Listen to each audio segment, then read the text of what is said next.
Whoa, everybody. Welcome on into the Dungeon Lounge. It's me, Elizabeth. More time to paint my son, the Imperial Knight. Hello, lady. Hello, Tater. Hi. Yes, the starting scene artwork is very nice. I do like it. It captures my doneness with office work. We painting guns? Maybe. I'm looking at maybe doing some of the dry brushing to get the because it's gonna get hard to get to these inner bitsies. So I figured I would do some of that, laying down some of the foundational dry brushing of the tarnished brass. But yeah. How's everyone doing? I hope you're having a good Tuesday. If not, it'll be over soon. And then you can try again on Wednesday, or you can find something else. I don't know. I am not a motivational speaker. Please do not rely on me for your motivation. All right. Speaking of, let's get some of this tarnished brass down. Because it occurred to me like I should just do all of the... I don't know if I'll leave it as brass color, but I at least want to fix some of it. I did notice something seemed to have happened to this handle. It got bented. See, it's not straight no more, and there's like some stress cracks on it, and I don't know how that happened. I'm assuming I wasn't careful with it when I put it away last time, but oops. Hello, Teacup. Happy Tuesday. Today was fine for me. Yesterday was not. Oh, I'm sorry. Well, I mean, this handle assumedly is used to enter some sort of port. I mean, this is where the pilot goes. We've locked him in there. He's going to die. But I assume the handle is necessary. I mean, this area just has so many handles that like this side could share with this side. Move some handles over here. Share your handles. I mean, I'm not going to be too fussed about it. There's not much I can do now to try and repair it. So I'm probably just going to like cover up where the stress fractures are. But then it's what composited to do. It's any number of things could have happened. I could have stored it badly, you know. I'm not going to fuss over it too much. Like in the grand scheme of things, oh no, a battle mech taking battle damage. Oh no. I'm not going to lose sleep over it. I mean, heck, who knows? I might even start trying to, inflict my own battle damage, make my boy look cool, give him a cool scar, like metal scar, like take a file to strategic locations. Sorry, I'm getting my paint mixed. Yeah. Sometimes you gotta roll with what the emergent storytelling tells you.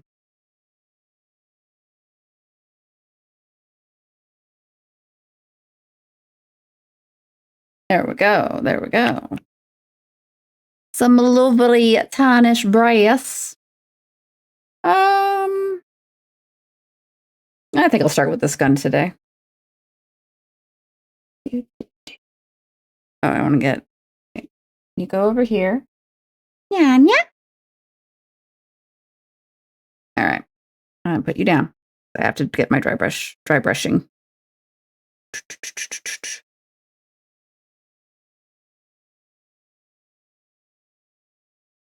Okay, that should be good. I'm looking for a heavy dry brush anyways.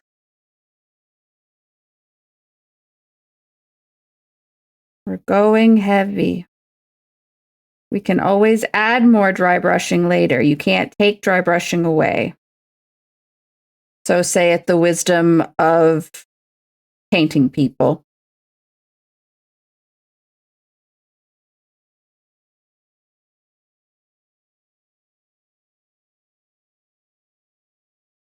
Julian Orion. Oh, okay. I'll be honest, I'm not completely up on all my mech knowledge. I barely understand the difference between Robotech, Macross, and all that stuff, which I'm sure someone was going,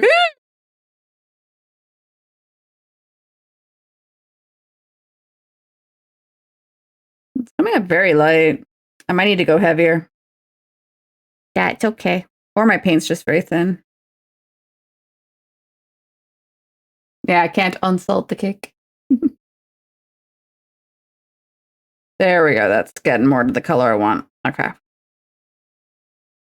I kind of want a heavy dry brush here since we're going a bunch of metal components. I can always tone it down with a wash or whatever later. Just looking for some quick and dirty metal looking shit. Shit is a technical term. You were too young? What are you talking about?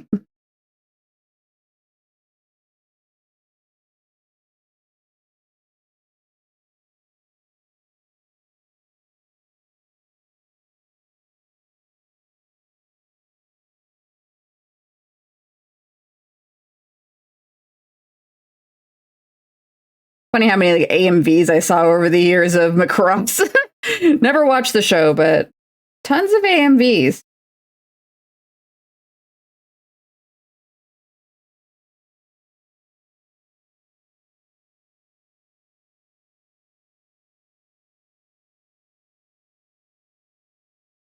You're trying to gatekeep? Yeah, you're trying to gatekeep classical anime? Maybe I just had parents that showed it to me. That's not true. My parents showed me Star Trek. All right. I need more paint. Come back here.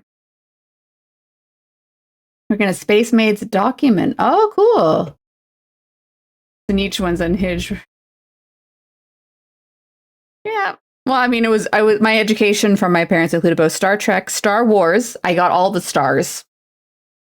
What else? I wasn't allowed to watch Terminator because that was going to make my brain broken. I would have been corrupted.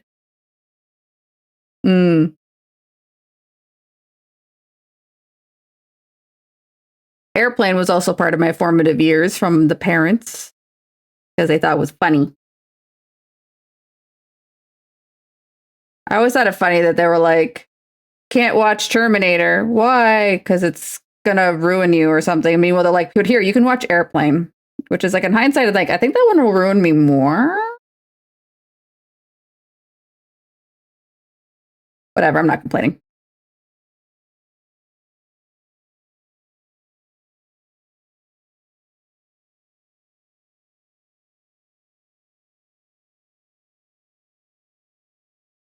And then Ryan from MechWarrior 3. Oh. Is MechWarrior the one with like the really crazy controller setup? Or like, here's your flight stick.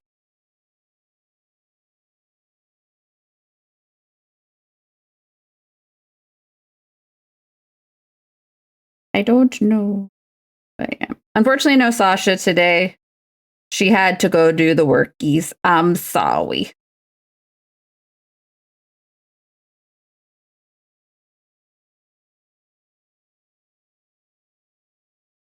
If you are upset, take it up with their job. Send a strongly worded letter to just joking.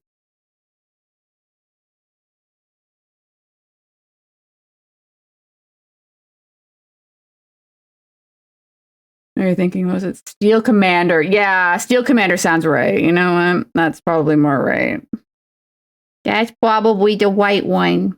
I didn't think of the white one. I'm trying to figure out if I want this part to be colored like the armor pieces, or if I want it to be metal. Metal. I'll think on it. I don't have to make a decision right now.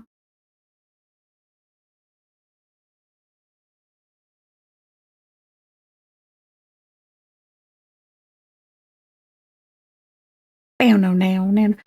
If you're looking for a fun time, the music video for this song is kind of fun. They basically put a bunch of stop motion action figures and put them in drones and had them race around like a little like kind of abandoned space. And so you had basically, what was it? Goku, He-Man, Predator, and a bunch of those guys. And it was just a fun little music video. It was good.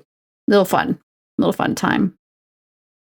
You ever wanted to know who would win in a drone racing competition between all those peoples? There's a music video to answer that question for you. How was that looking? It's coming out a little. Yeah. Okay.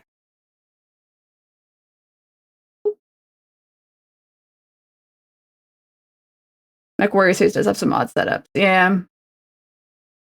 Yeah. The acquisition of like Gundam, Macross, and a bunch of things, and then the amalgamation into the one thing, and then that also created other weird amalgamations. The 90s licensing was a weird time.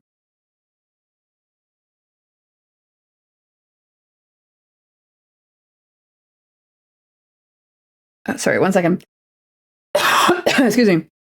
Oh, yeah, and there's a lawsuit too. And then lawyers got involved. Hi, Feral Beast. Do you want uppies? Do you want to say hello to your adoring public? You may say hello to your adoring public, but you have to come up. There you go. There you go. Yeah, I'm painting. You want to say hello to everybody? Say hello.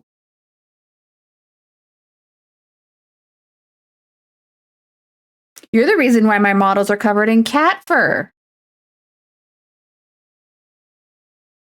Oh, you're settling right down. You're like, mother, cuddle me.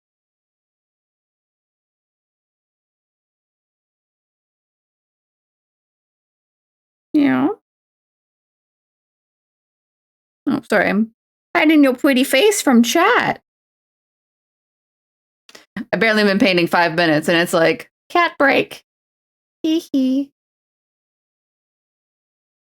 Are you good? You snuggle up? You comfy? Problem is that I need both my hands to paint. No.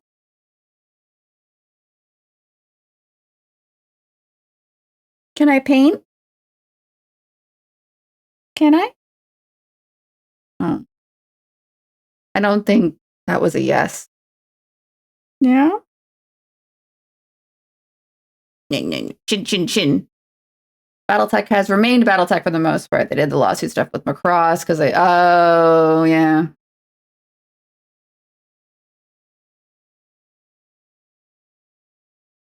Yeah. The mech wars are very full with a lot of litigation and things, aren't they, baby? Okay, I'm going to paint. I need you to be supportive of me in this time.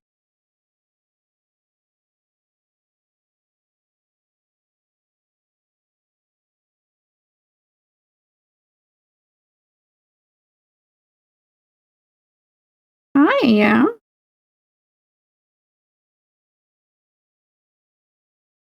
Yeah, I know. I'm sorry.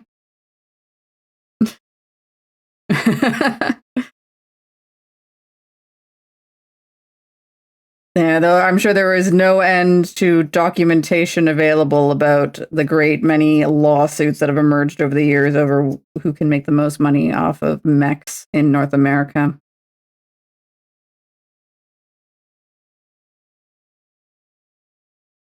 Yes? Can I help you? You can't headbutt me every time I'm painting. For one thing, I'm gonna miss where I'm supposed to paint. Paint's gonna go in the wrong spot. I don't care right now so much because I'm dry brushing, but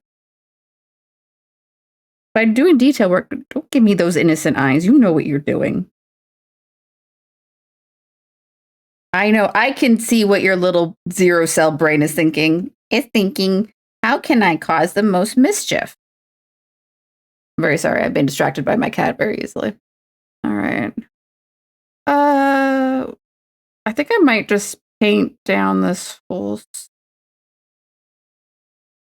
Oh, I got some parts that I didn't get based. Okay, I'm gonna have to... I'm gonna need yields. Burp. I just saw your news stream and I'm gonna try to see that sometimes. Cool. Emotes are fun. Which one? Is it the... Because the newest ones, I believe, was the... Oh, yeah, my middle finger. Hee hee. I use it when I get mad at bosses.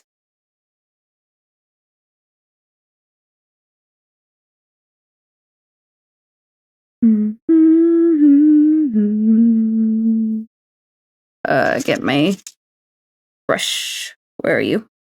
No. Actually, you know what? I might need that. I need to get into the crevasses. The crevasses. You're pretty chill. I like it. boop, boop, boop. Yeah, yeah. Oh, thank you.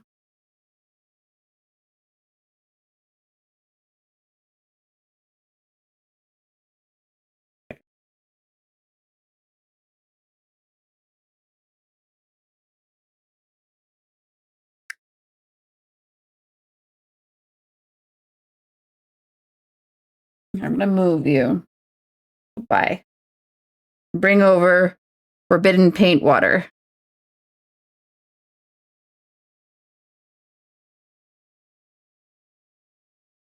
Oh, hello, Nox. Oh, you got 4 new emotes coming. Ooh, very nice. Hmm. Yeah, I find some of the models, I saw it especially with the Adeptus Mechanicus, that like let's be blunt, the part of the reasons why the Space Marines are the most popular faction is they're the easiest to assemble faction. You shove a big beefy arm on a big beefy torso on big beefy beef legs on a big beefy torso. It's all very simple gluing. But with AdMech, you got little skinny boys, little skinny emo boys, little skinny skeleton arms to sew on, to not to sew on, to glue on, and sometimes the glue don't want to glue. Ah, baby, not the claws. The claws. Okay.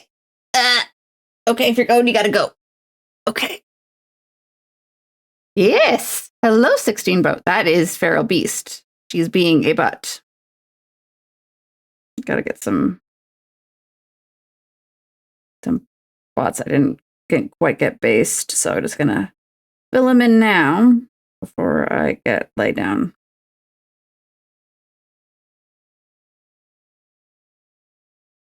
Yeah, define well. Yeah, they are by all means like, I'm not trying to like knock the Space Marines too much. Like everyone's got to start somewhere, and Space Marines are a good, nice, straightforward canvas with which to start on. But Blue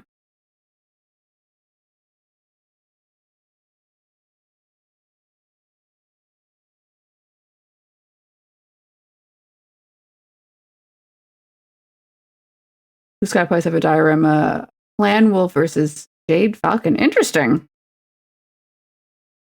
Like I'm always impressed by like people doing stuff like that. Like especially with the diorama stuff. Like I'm sure there's some people out there like it ruins the value of the model or whatever you want to say, because it's like it ultimately cannot be fielded in the tabletop game anymore once you put it in a diorama. And if it's an expensive beast of a model to start with, some people have thoughts and feelings of you quote unquote devaluing an expensive piece. But at the same time, it's like, you know what? It's your fucking model. Do what you want with it. And especially if you aren't a war game, like I don't want to say not a war gamer, but if you're not going to be playing the tabletop, if painting is what gives you your joy in the medium, like fucking do what you want.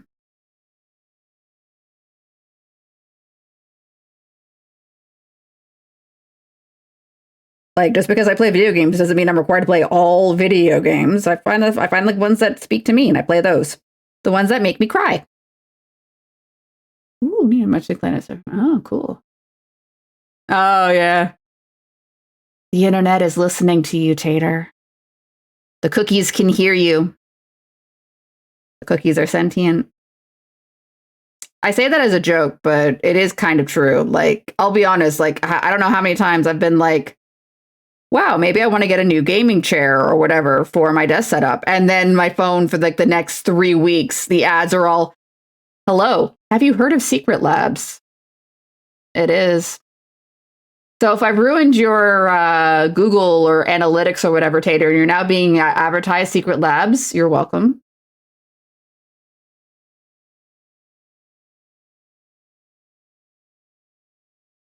Also, teehee. Yeah, it ain't the absolute. Yeah, fair enough. Fair enough. I do feel Warhammer's got a very special lockdown on the cost of minis. Funnily enough, I saw a thing talking about like the difference of like the lore of Space Marines versus like their actual tabletop viability. Because like one of it's like they were like complaining like, you know, Space Marines in the lore are supposed to be, like, these unstoppable killing machines and like perfect aim and blah, blah, blah, blah, blah. And then you don't see that in the tabletop rules. And like, obviously one of it is balance. If you had one unstoppable faction in Warhammer, no one would ever play anything else if that's what if you want to win, right? So there's that aspect. And also because they need to sell, like, let's be clear, Warhammer is kind of like Barbie in that you can't just buy a Barbie. You have to get Barbie's car. You have to get Barbie's dream home. You have to get Barbie's friends. And it's kind of the same with Space Marines. You have to get their tanks. You have to get their drop pods. You have to get their jet bikes. You have to get their friends. So, yeah.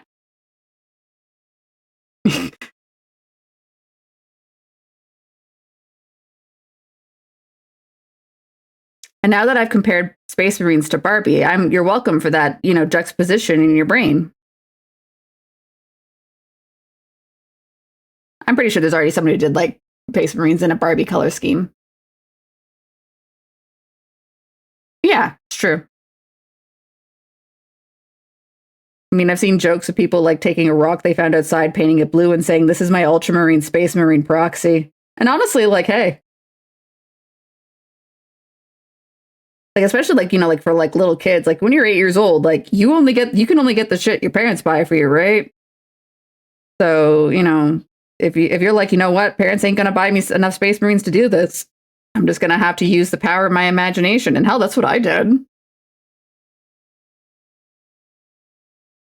I mean, like, I know, like, there was times where, like, how many kids, as I said, like I mentioned Barbie, like my parents, I didn't get a Barbie's dream house for quite some time because, money needs to be spent on things like food and shelter.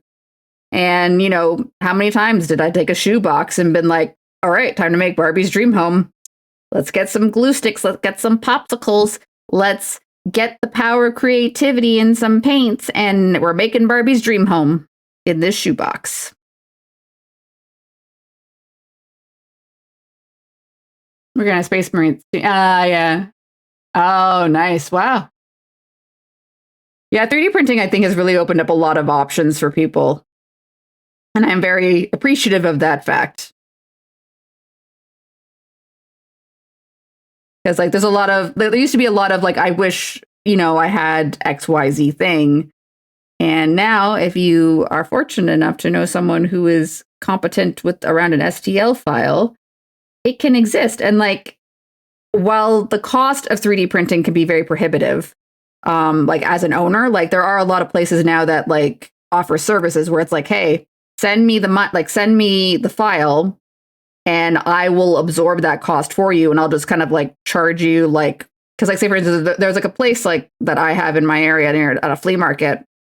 And it's like, hey, give me $10 or, it was a very reasonable cost where it's like, like for like little D&D minis, not too much, but like for like a bigger thing like this, it would be more. And be like, yeah, I'll print these for you. Just send me the STL file, and yeah.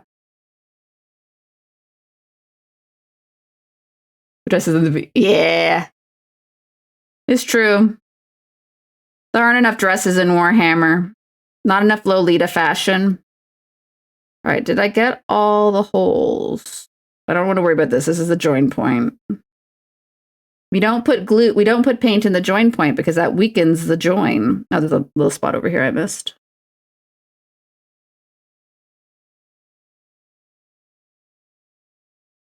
There's a little bit of a spot in here. Whoop.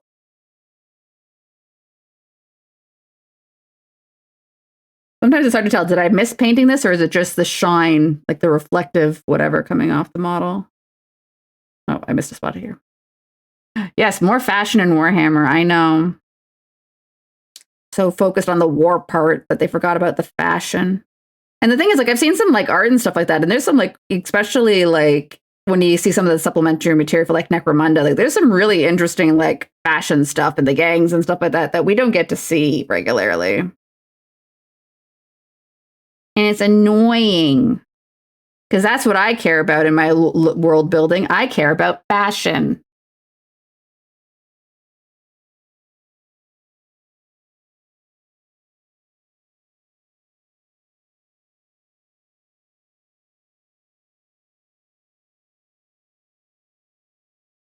Okay, I think I got all the spots. And there's cat hair on here.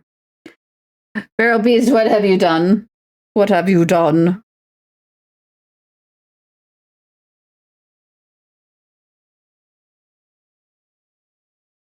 Yeah, for sure. It is so funny now.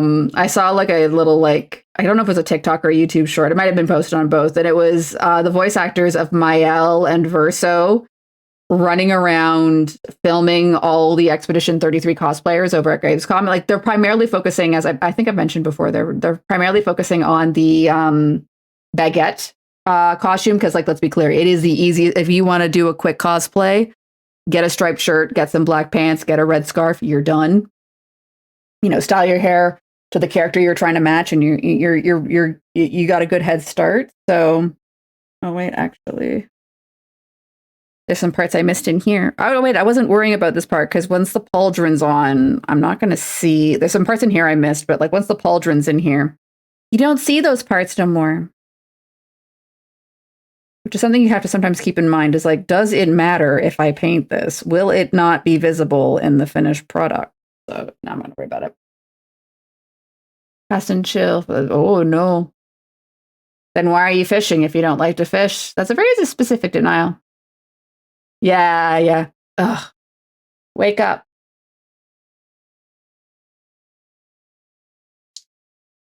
Ugh. My camera disconnected. It's annoying. How dare. Yeah, it does seem to be a very popular cosplay right now. I do hope to see, like, I saw a really nice Eskia cosplay, and it was done not in the style of, like, they weren't trying to do Eskia one-to-one. It was more like they used it to inspire a dress. Because it was a lady cosplayer. And so she made like a kind of like a very like Eskia style dress and then had the mask. I thought it was very nice. Yeah, Eskia dress. Yeah. So I thought that was quite nice. And I'm excited to see more cosplay in that direction. Like, no, I'm not knocking the baguette outfit. I ain't going to knock it. You know what? I would have 100% done that. But yeah, like, yeah, gestural dresses, that would be fun too.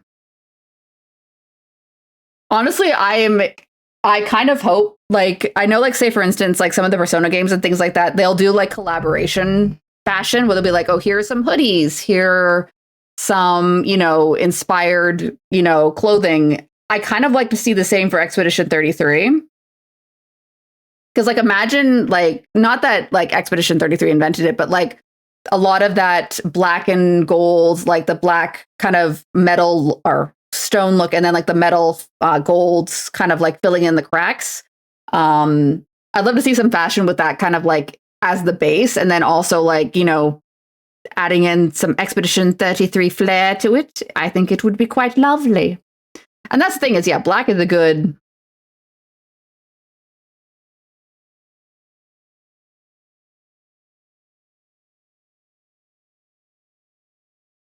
I think I've got a little too strong here. No, too much. All right, we move it around. We move it around. Okay, I think that's pretty good.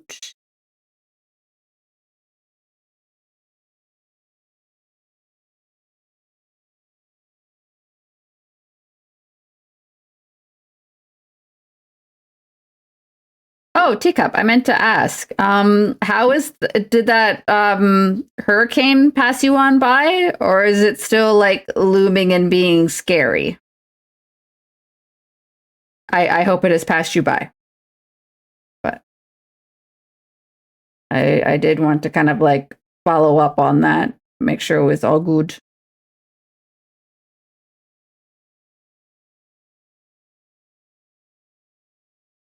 Yeah, it's a good song, good jam.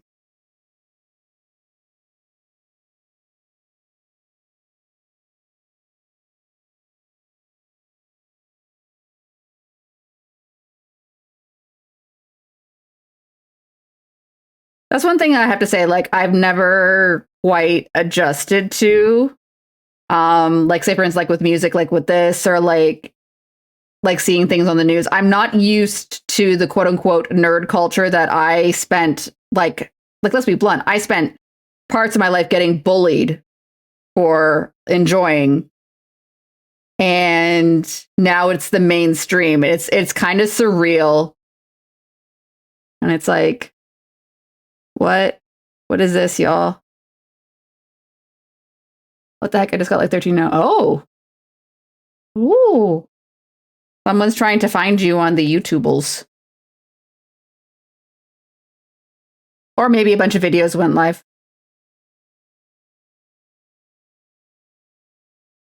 I know I have YouTube homework after I'm done stream today. A YouTube essayist who I enjoy put out a new 2-hour epic. It's Lindsay Ellis, by the way. I enjoy her stuff. And in the absence of any new philosophy tube or philosophy tube or what was the other one? Natalie Wynn. What is the name of her channel? I forgot. Oh, you watched that already? Nice. I have to work my way through it. I'm gonna check something for one moment. Yeah, it is a heavy topic on that video, so I am trying to be mindful of it. Okay. Okay, yeah. Sorry, I was just I'm just checking some of the quote unquote, not that I have to do it this way, but I was checking some of the quote unquote official paint jobs about what they consider this section here, and they do kind of consider it to be generic metal.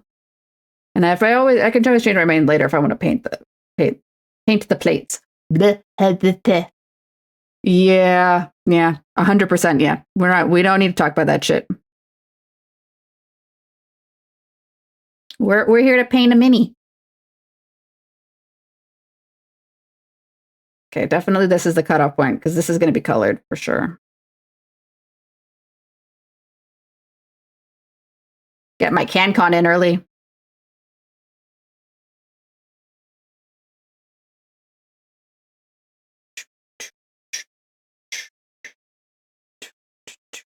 Whoop. Paintbrush, you're in the way. Go over here. Thank you.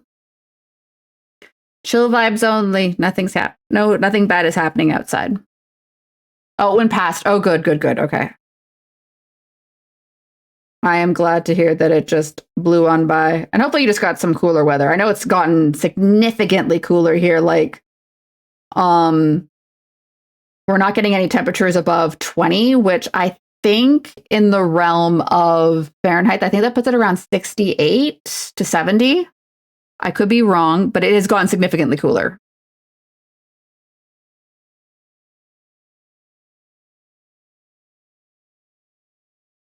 Yeah. Oh, that's good. That's good. I mean, if you're down for humidity, sure, but I'm not. I am a sensitive flower that requires controlled temperature and not that hot. I'm gonna need more.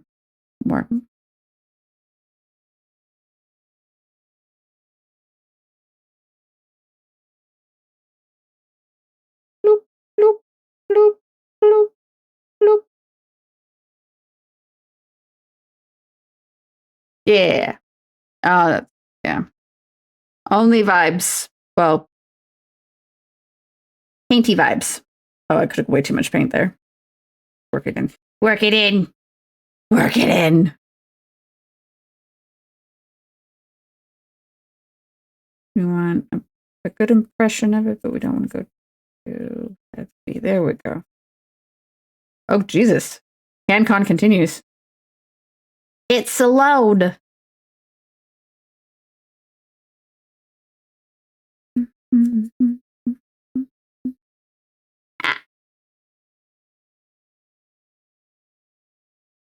Da-da, ba-da, ba-da.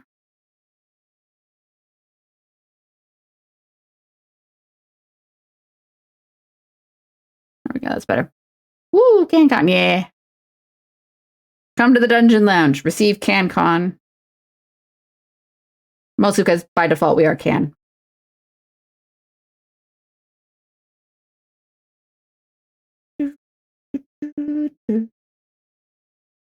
Do.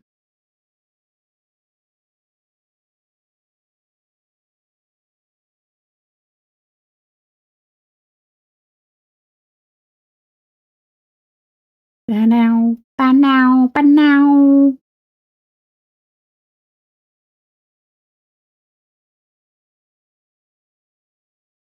My friend, the lines you amend. Sorry, I got distracted. Yeah. Yeah, it's going to be, because I've already put some black in here, it's going to end up probably with some of this. So it's going to end up sparkly Forbidden Tea. And then I think I'll be working on, I wanted to do the top plates of this guy, which is going to be red. So yeah, the tea is going to be very moody and emo. I had a bit of a surreal moment. So I think I mentioned before, it was Fan Expo in the area in Toronto, and I had to commute into work while it was going on. And I'm getting on the train, and you've got cosplayers, which is like, yay! But then, like, also while I was going home, I was seeing a lot of, like, to be blunt, emo kids, and I'm like, what is going on? Why is it? And then I see in the T-shirt, My Chemical Romance, and I'm like, oh, I forgot they're performing. So it was like you had like this weird mashup of like, you know, like not Demon Soul. What's that really hot anime? Demon Slayer, I think it's called. So you see like, you know, got a bunch of Demon Slayer cosplayers. You got your standard, you know, batch of Narutos and Borutos and, you know, all that stuff. And then you've got the emo scene all in one place, because the concert place is very close to where the convention was being hosted. So they were all mixed together, and it was kind of funny. Or I found it funny. Because it's true. It's true. There's a lot of crossover. This isn't CanCon.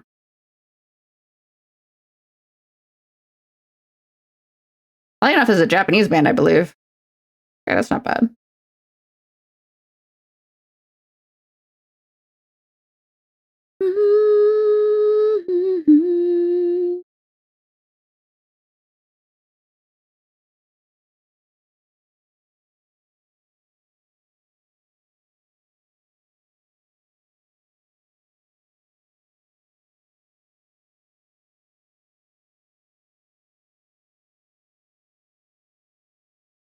Okay, I think that's good. All right. We got to put you aside. You can have a nap over here. Putting you back here. Oh, yeah, I did want to repair that one section. Or not repair it, but like fill in where the cracking occurred.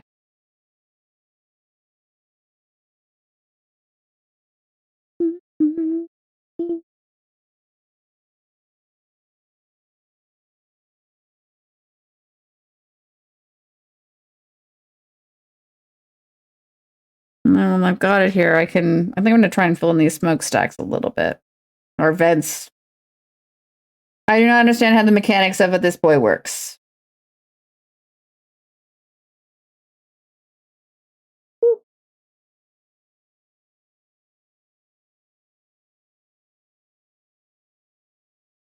Alrighty.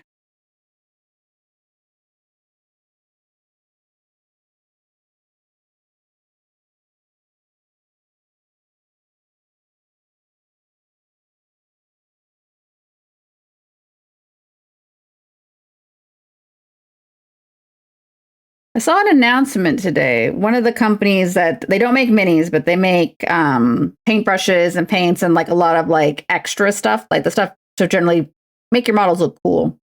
And they are advertising something called Bionic Brushes as coming soon. And I'm like, what does that mean? Like, will the brushes be electronic, or are they just like new synthetic bristle technology? I'm not exactly keen on the idea of having a giant battery pack on my paintbrush. Yeah, I'm not too sure. I mean, the other big thing that they did is that they did like their own line of like paint markers recently, which is like, oh, instead of having to, use a brush, you can just like color on with like a marker, which I see the use of it, but it's really like a speed to painting technique, and I don't need to speed paint. Like speed painting is really more for like I need to paint 300 models as quickly as possible so I can field them in this tournament, and I don't play in tournaments or play competitively, so it's like I don't care. In summary, raspberry.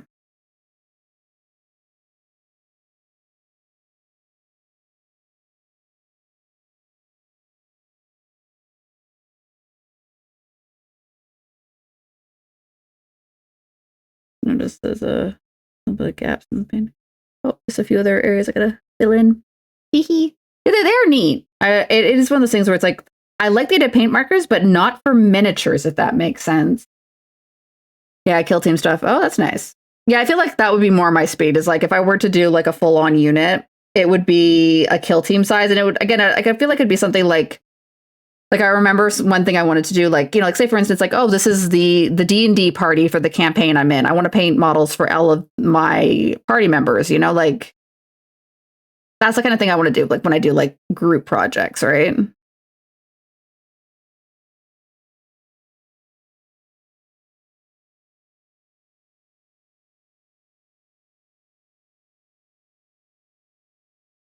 Ah. Yeah, yeah.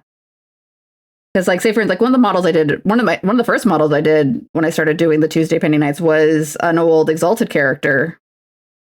And I would like to be able to maybe do more like kind of like character stuff like that. Like I mean, I've kind of made a character for this guy for my son, so I am happy with his emerging lore as a firefighter man. Oh, yeah. And I do have a couple like minis that like I feel like there was a War Games exclusive model that I got of like a tech priest that I very much kind of like use as the association for an old tech priest character that I played in a Dark Heresy campaign. Her name was Cogitator of the Omnissiah. She did not get along well with the party. Mostly because the party had two psychers in it, and she was very, very grumpy when they kept summoning demons. And her solution to stop summoning demons is maybe you should just not be alive anymore. And it led to a bit of a grumpy fight in the party. She unfortunately was on the losing end of the argument. And then one of them summoned a demon again, and then he got gored, and then he didn't have a stomach anymore. Good times.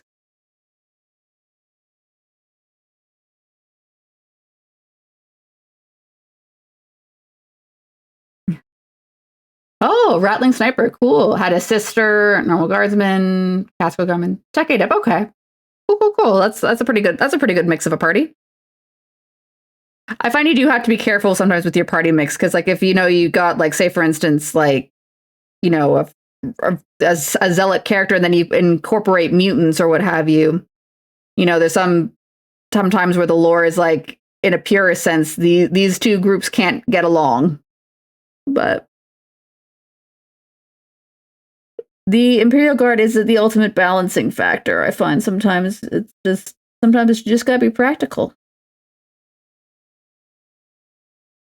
You gotta take anybody who can shoot a gun and will say for the Emperor. Hee hee.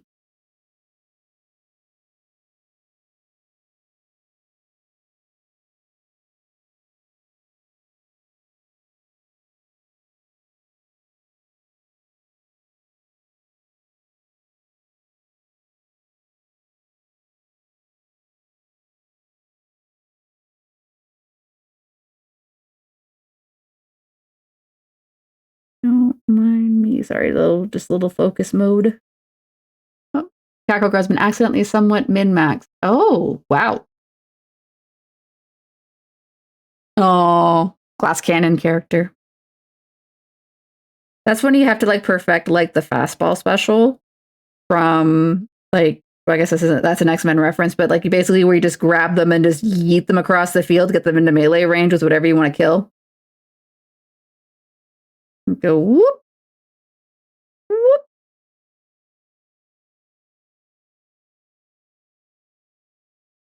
Using my tiny brush to fill in some of these holes.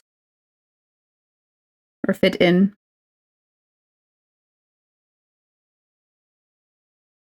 She to bisect the final boss. Nice.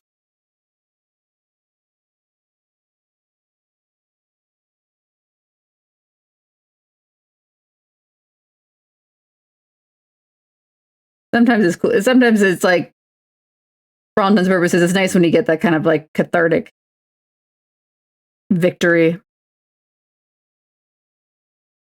Okay, did I get it all? I think I did. Okay. Damn. Oh, welcome back from walking the doggos. Oh, a deer visit. Oh, that sounds cute. Ooh. 2 oranges, 2 peanut butter cookies. Is it 2 packages of peanut butter cookies or exactly 2 cookies?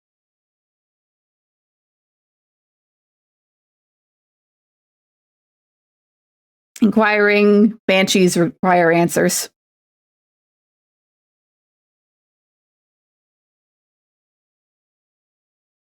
Okay, so I'm gonna try to be careful because I want to try and keep this plate undry brush. But there may not be much I can do to. I'm probably just gonna hit it anyways. I'm just gonna have to accept that I am. And that's okay, because we'll paint over it later with the right color.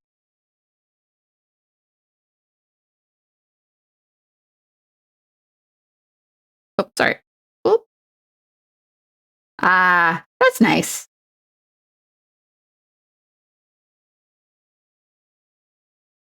One of the things I do like the most about baking is that I will do the task and then there's baked goods as a result of it. And that's great. I love that. That's part of the reason sometimes like why I like doing minis and like stuff like that is that like at the end of the day, like, you know, when I finish, say for instance, the magical cafe, I received a magical cafe.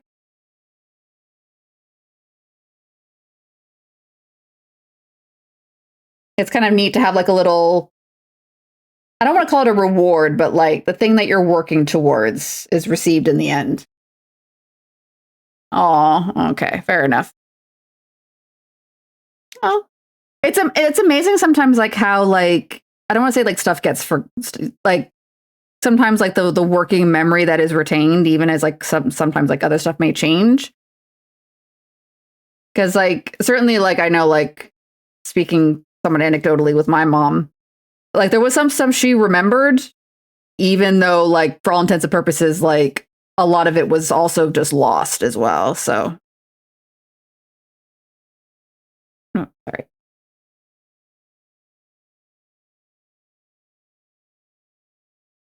Because there's like the different kind of like procedural memory, working memory, muscle memory, like whoop. Yeah. Yeah, it's always good to be safe. You should have a fire extinguisher all the time.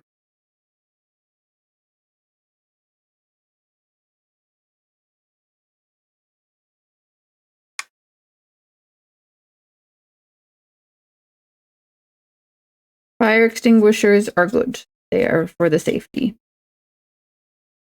Because who knows, maybe a deer will roll up through your house and jump right through and smash right into your oven and cause an explosion. Oh my God, not the deer. And then you're like, I need a fire extinguisher. And then your house is saved. I don't think that scenario will actually legitimately happen, but you know, sometimes you have to be prepared for it. And also videotape it. And then put it on TikTok. And then you can pay for the repairs. To be like, look at this viral video of this deer rampaging through this oven.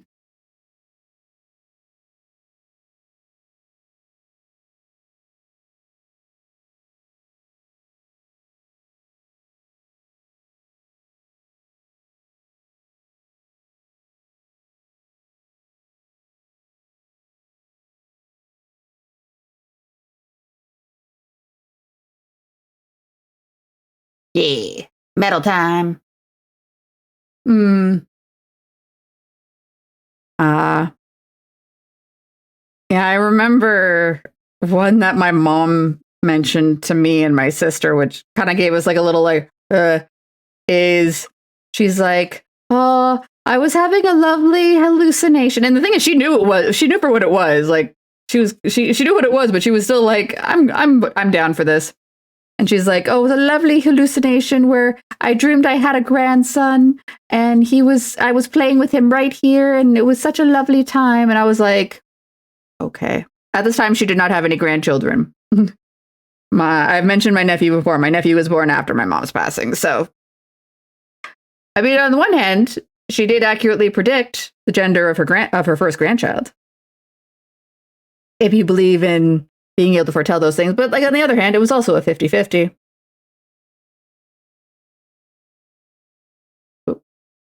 How are we going to feed this kid? Oh, no. Yeah, that's a big thing. Is like, that's kind of the same thing like we were kind of said, is that as long as she isn't, like doing anything like running out into the street or something, just kind of like let them vibe.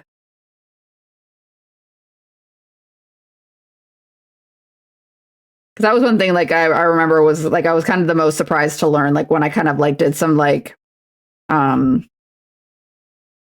learning about like working with people with dementia or like caring for people with dementia is like, yeah, the majority of the time it's like don't fight them on what they think they're seeing, right? Like you're just gonna upset them as long as they are, for lack of a better term, vibing. Let them vibe. What are you gonna gain by being right about what they're perceiving? Fair enough. Oh yeah. It is always nice to kind of like see like the kind of like as weird as the wholesomeness of it all, where she's like her biggest concern is making sure they're all fed, right?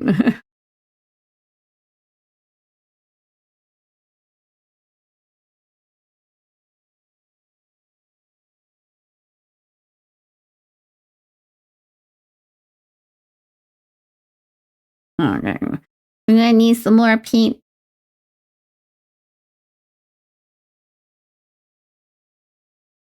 Aw.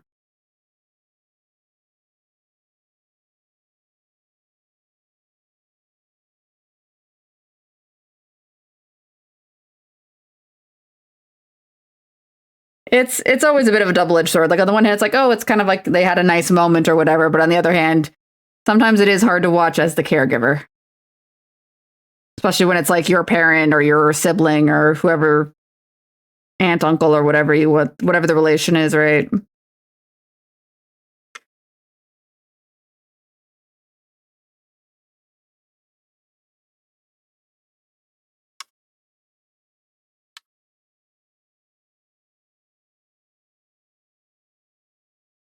Oh, I'm not painting in the right spot. Here we go.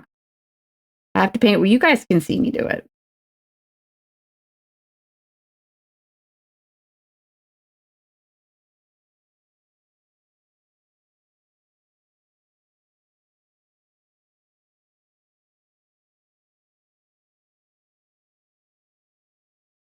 It was obvious, like, yeah, you know what? Hey, why not?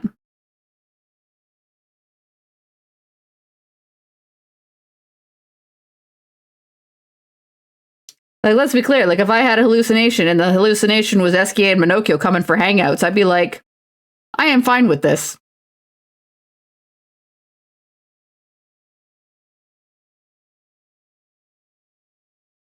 I am fine with this hallucination. It may continue.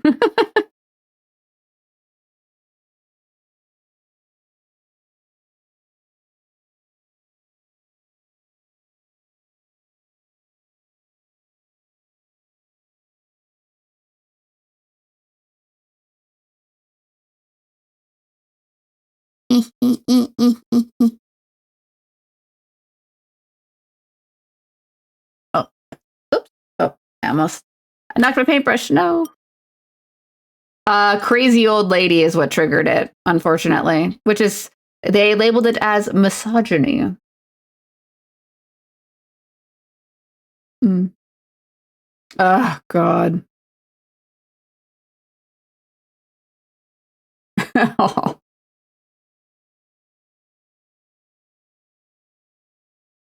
Good old Jehovah's Witnesses. Ugh. No, thank you.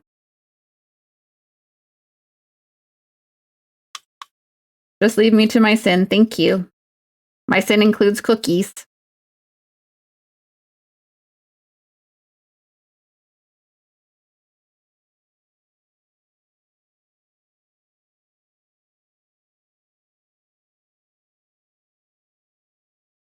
Painting this this face here is going to be a bit of a challenge, but I think I'll have to save that as a separate doobly doo. Doobly woo.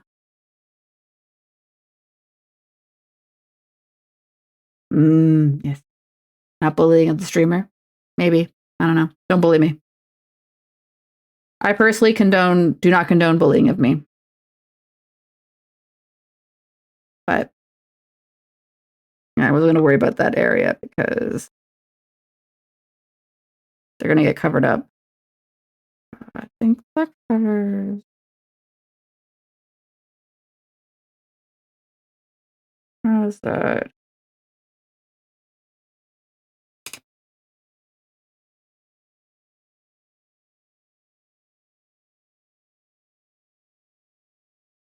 Chips first and oranges. That's not good. Not a bad order of operations. What kind of chips are they? Are they just basic potato chips? Or are they like sour cream and onion potato chips? Perhaps all dressed potato chips?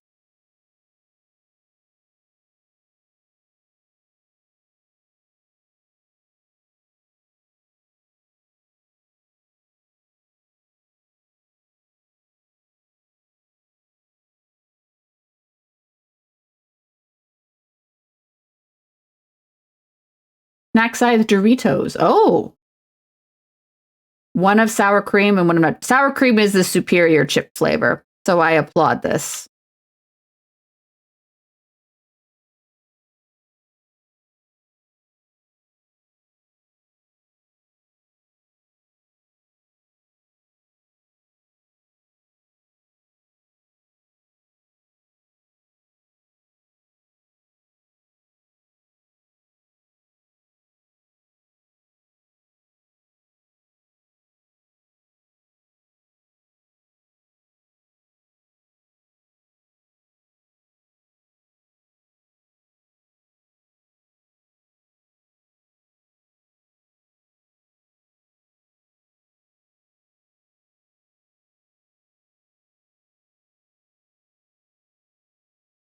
The Funyuns. Funyuns aren't the same as sour cream and onion chips. And they make me giggle because they make me think of Breaking Bad.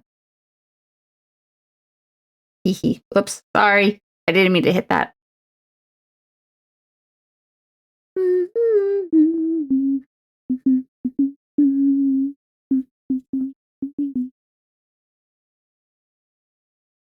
Need that.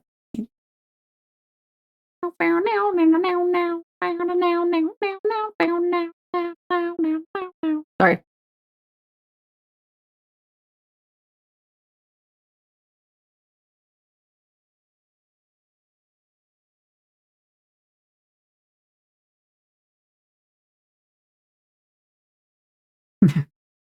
Oh, hello, Silver Knight. Happy Tuesday. How are you this fine day? I hope you are doing well. Thank you for stopping on by.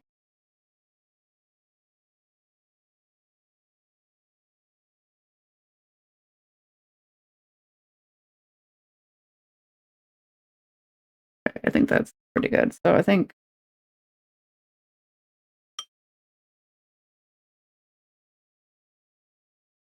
get some of the paint off. We'll put you over here. We're going to move this aside for now because I don't think I'm going to be doing any more dry brushing for a little bit.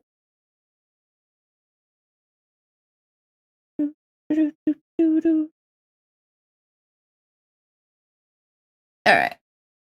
Ooh. I do like that little box. The cubic shuffle.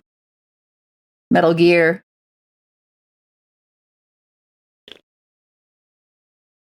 I know the feeling of dreading a drive. I know that feeling.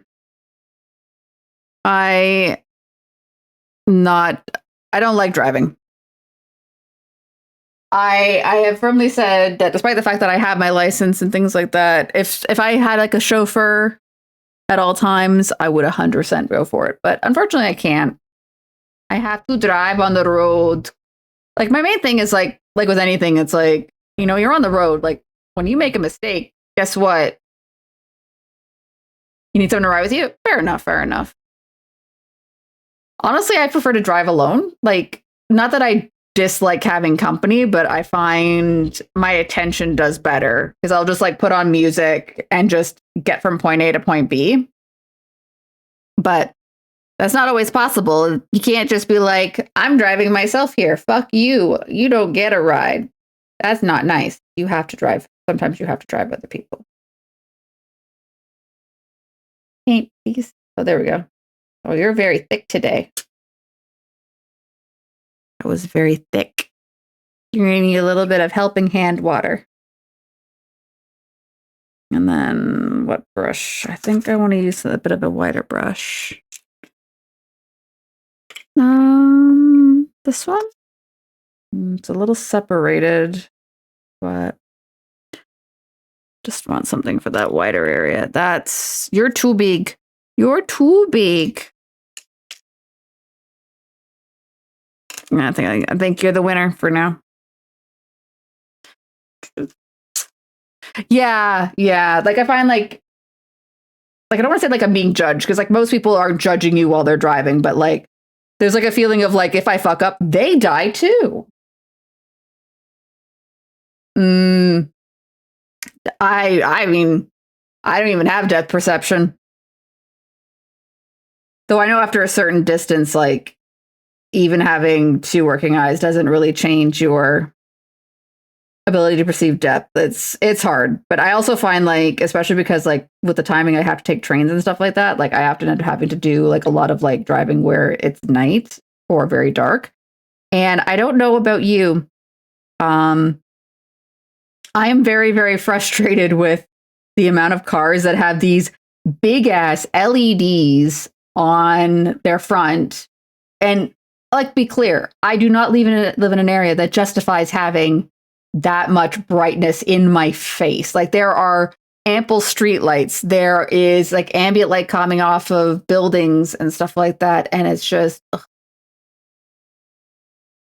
I've had a couple like fender benders over the year, like usually like bumpers and things like that. Thankfully, like no big like on the road at speed type accidents. Thankfully.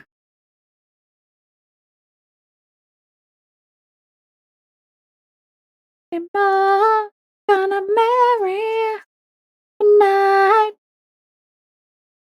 Streets to explore. My Mary, my Mary. Sorry.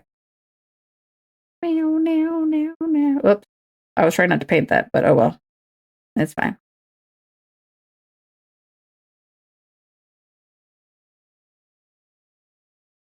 I know I should drive. Honestly, I wish I could.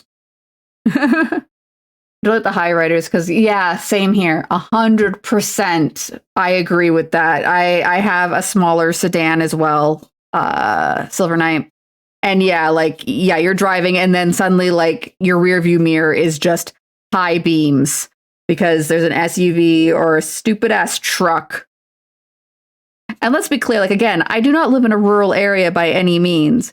So, when you've got like people driving trucks, these are vanity beasts. These are not trucks that do work. They do not do labor. These are trucks to prove a point. Usually the point is I have money or I have a big ding dong or I believe I have a big one. I don't know.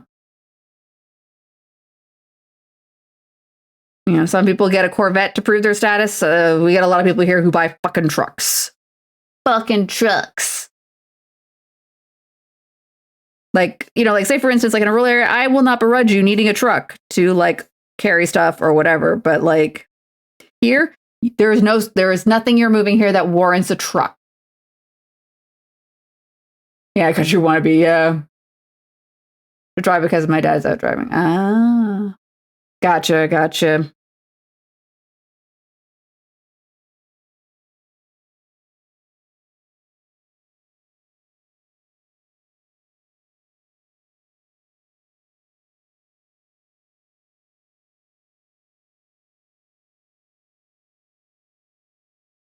Oh, damn it. I wanted to dry brush these first and I forgot. I'm gonna have to do it quickly now, but I'm probably gonna end up having to repaint over some of this right now. Well, oopsie doopsie. We will figure it out. It is okay. At least I caught it now.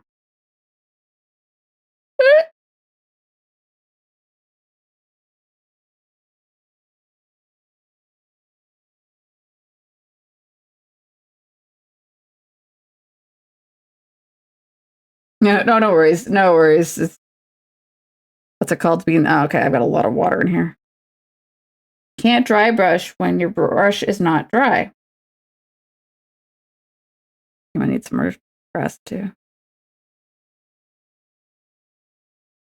Brr. Yeah. I'm sure it is like again like a status play or like look at how cool I am. Honestly, I don't get it. I'm very much a person where I just want a car that gets me from point A to point B. And preferably without dying. I don't need to go super fast. I don't need crazy superpowers. I just want I just want to not die on the way to work or groceries.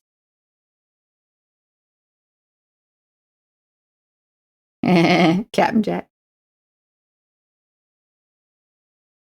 Don't mind me.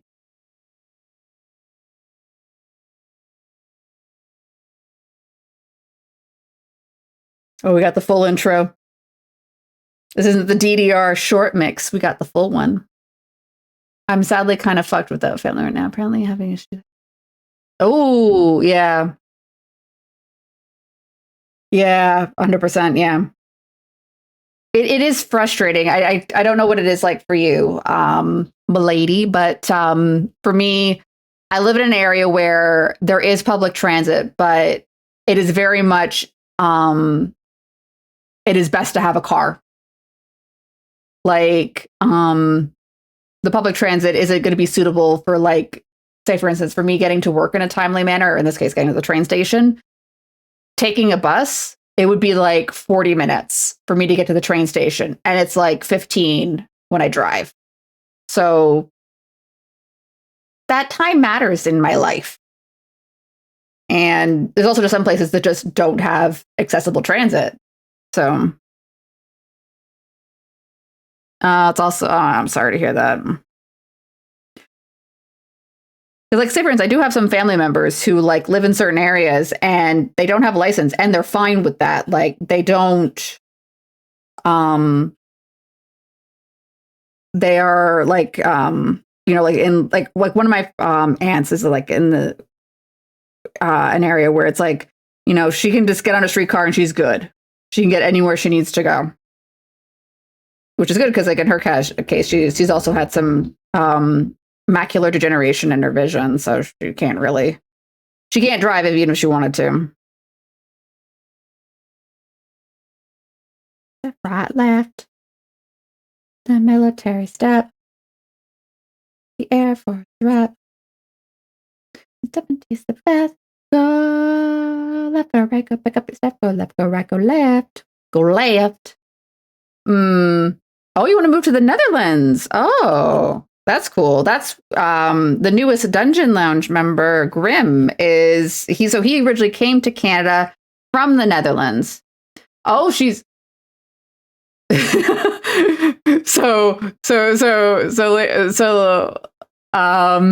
have a confession. The reason, I think I mentioned it before, but the reason why my VTuber model, my hair is covering half my eye is I'm completely blind in one eye. So it doesn't track or anything. It doesn't track correctly with VTube Studio. So yeah. And yeah, I'm allowed to drive, so go fig. Tee hee. But yeah, I hope your plans to move to the Netherlands go smoothly.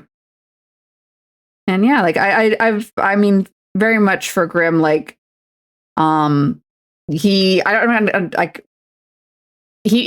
the Netherlands for other reasons, not because he disliked the Netherlands by any means. So I've heard it's very beautiful there, and I'm looking forward at some point being able to take a trip or something.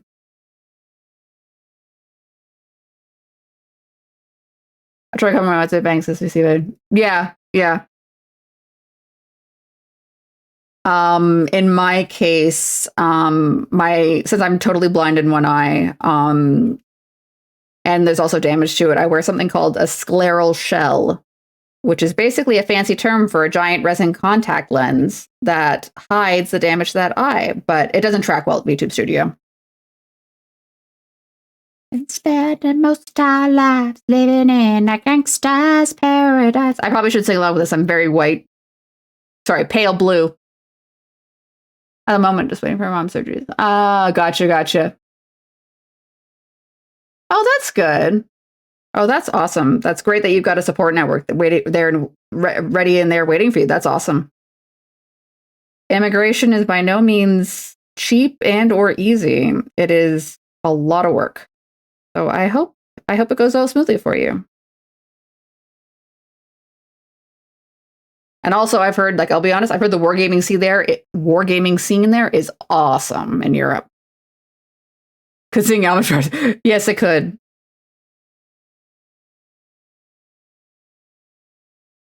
You spelled Amish, right?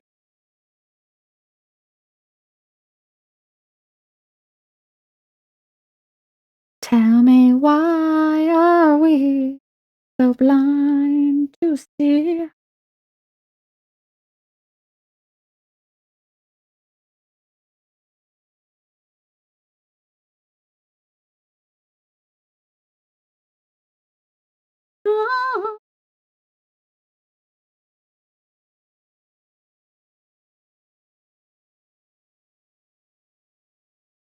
Miss Riddell, yeah. He has done some newer stuff, but he doesn't seem to do a lot recently. I don't know what that means, if it's just... Does it say something about the quality of music? Does it say something about just he's getting older and he doesn't need to no more? He's still living off them residuals? Oh, wow. Ooh, rich. Ah, that's good.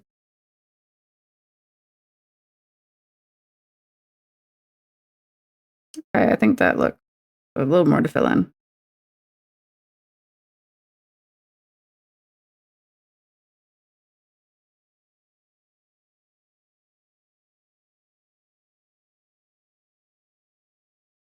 He's a voice actor? Oh, fair enough. That kind of makes sense. Red makes go faster? Well, I mean, I don't know why the red. The reason I'm doing the painting scheme for this one is, I think I mentioned before, I wanted to evoke the logo colors of the Dungeon Lounge, which is why, like, so I'll bring out the legs, which has a better indication, so you can kind of like you've got kind of like the tan color from the logo and then the red.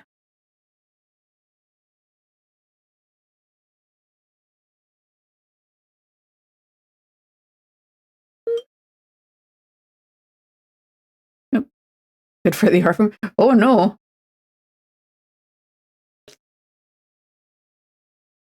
That's true. Yeah.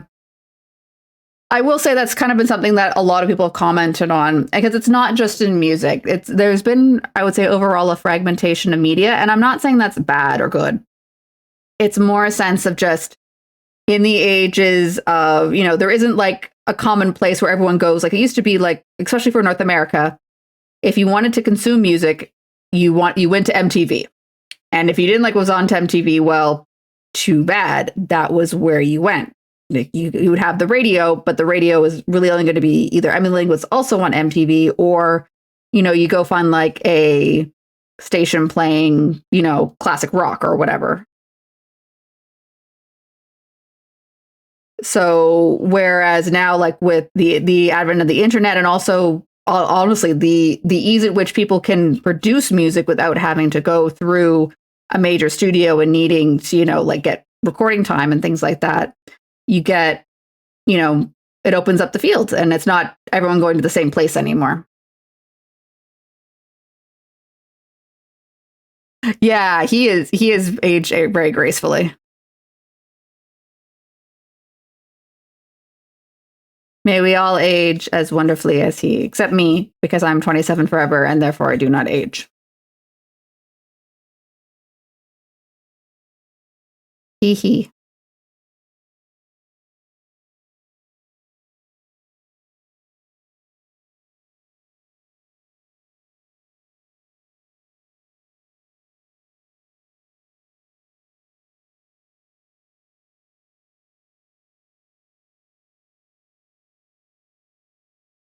Yeah, I wouldn't be surprised. I wouldn't be surprised. Like, considering his hair is like fairly iconic, I wouldn't be surprised. Like, and again, not a knock. If he's like, if it has been starting to go gray, he may be dyeing it. And I get that. I'll be honest. And also, sometimes it's just fun to dye your hair. Why not?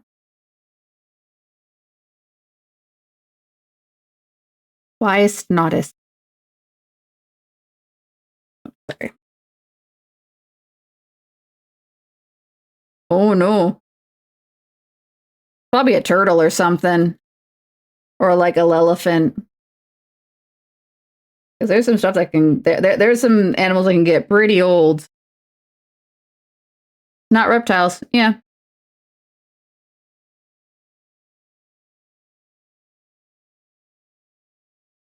Yeah, tortoises. Yeah, same. It's one of those things where it's like I always sometimes see like you're like, oh, they've aged well, but it's like then you like if you see them like in older stuff, you're like, oh no, they have aged. Because like the big one for me is like always people like, oh, Tom Cruise doesn't age. He ages.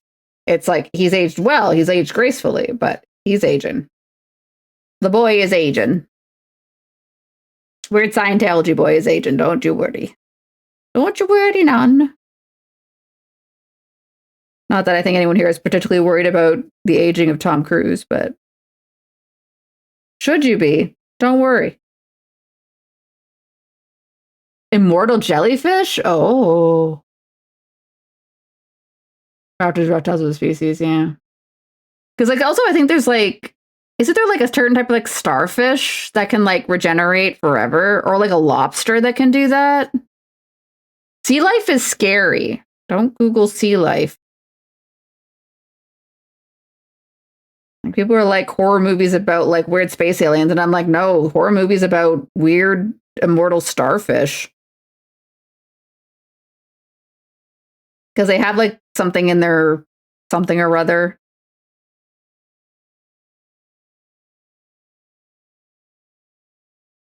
Telomeres or something. I don't know. Oh yeah, yeah. Science weirdos would make a big deal over how fungi aren't plants or animals. In my opinion, it's a plant made of bacteria. Science is weird.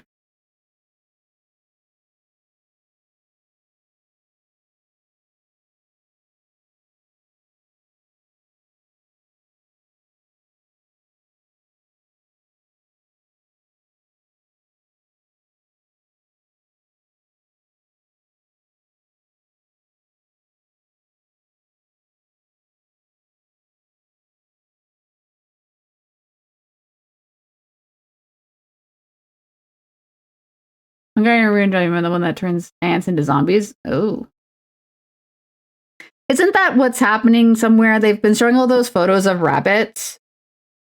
And it's because they've been infected by something that's like akin to a fungus that's mutated. And now they're all like got scary horn things coming out of them. And you go, oh God, The Last of Us is real. We were worried about this. Eh. Why didn't we listen to the prophet? Cordyceps, yeah. No, not in a cool way. Like, honestly, like when I saw the photos, it just looks like it hurts. Like, it looks like it hurts the poor bunnies and makes me sad. So honestly, like not in a whatever. Honestly, if it's not your thing, don't look it up.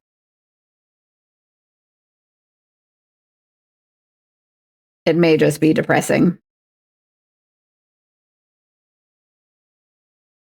And I will not be responsible for depressing anyone today. Maybe tomorrow.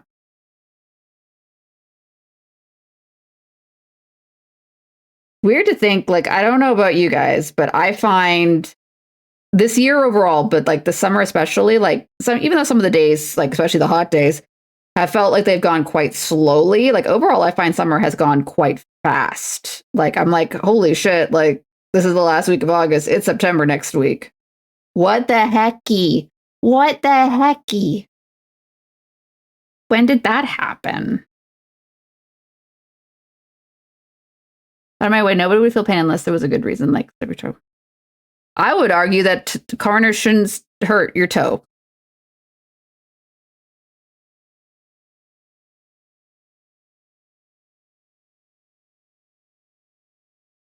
Like I know pain is supposed to be like feedback from your brain telling you, hey, you're hurting yourself and you're doing damage to your body parts in some fashion. So like I understand there's a purpose to it. And like they've like documented cases of people who don't have a sense of pain and like how much of a detriment it is to their daily life because they don't notice, say for instance, like I'm trying to think of like an example that isn't like but like you learn, like say for instance when you're a kid, don't put your hand on a hot burner, it hurts. A person without a sense of pain, no, their hand just burns. They don't get any feedback to remove the hand, right? So imagine that in your day-to-day life where you have to be kind of like to a certain degree vigilant about whether or not even subconsciously you're inadvertently doing something. Because like, say for instance, if you're like scratch, well, I guess they don't get itchy because they don't have sense of pain, but like, you know what I mean?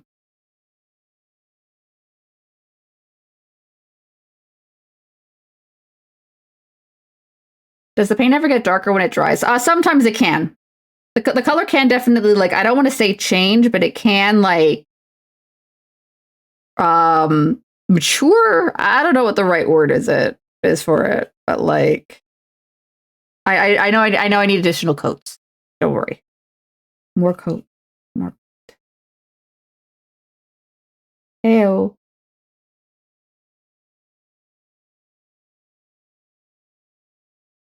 I think I am. Evolve. Oh.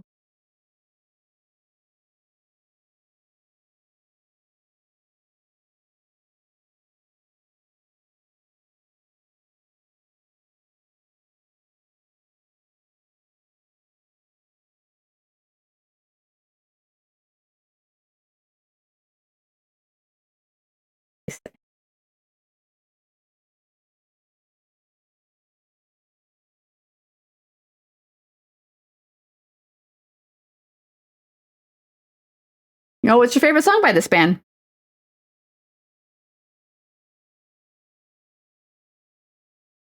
There's a few. I've got a few songs by them on here, so perhaps I will know it.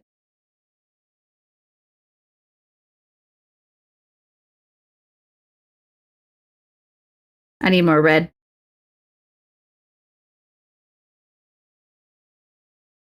More red is required. Put you down. Stay. Okay.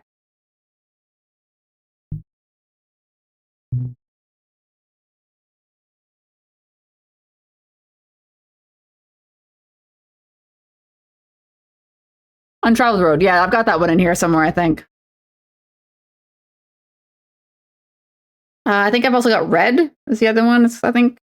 Oh, that's the name of the No, that's a different band entirely, I think.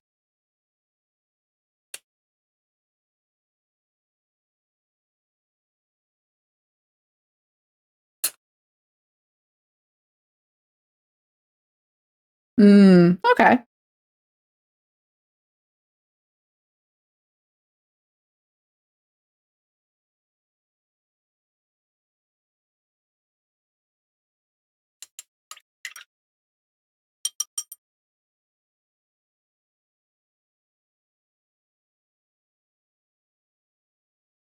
Drink time.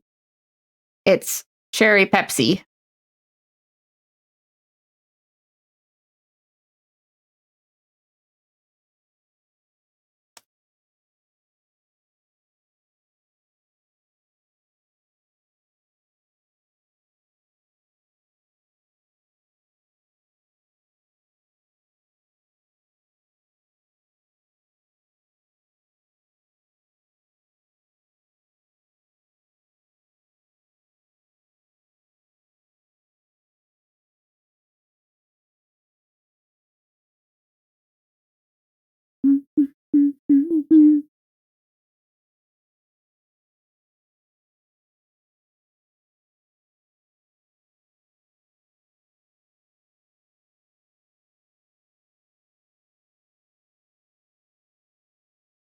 Oh, I completely missed this section. That's okay. You can get more and some of the songs that either feed the ambience. Yeah, that's a good thing. I mean, like right now I've got my Spotify kind of like just set to random, but I kind of get that idea. Like, I do find like when I'm like painting or like doing like work for lack of a better term, and I kind of like focus down, like I find certain music is really good for me to do that.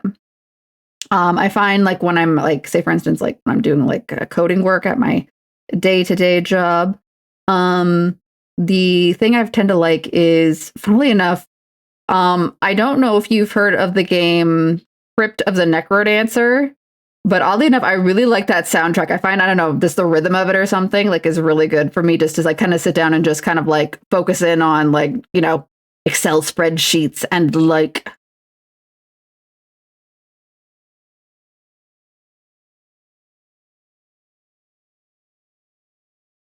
I've been recently adding some Expedition 33 to the mix because there's some good jams in there too for I find just kind of like focusing down and doing the work. The name of the moment. Mm. And finally enough, another one is a video game from my youth called Lagoon. For me, it came out on the what's it called?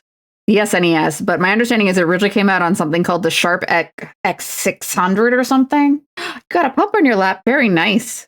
Congratulations. I have not had Feral Beast return, and I'm very sad about that. But it does mean I'm getting work done. So it's one of those things you kind of have to take that as a good thing. Because if I had a Feral Beast on my lap, I probably wouldn't be getting this painting done. Massive explosion. Strings is good.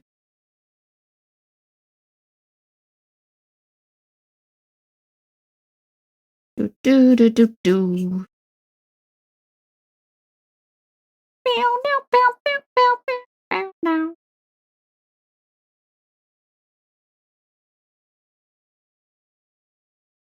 It's amazing the things that can be kind of like cured or addressed by having like a pet that's just like, hello, I love you.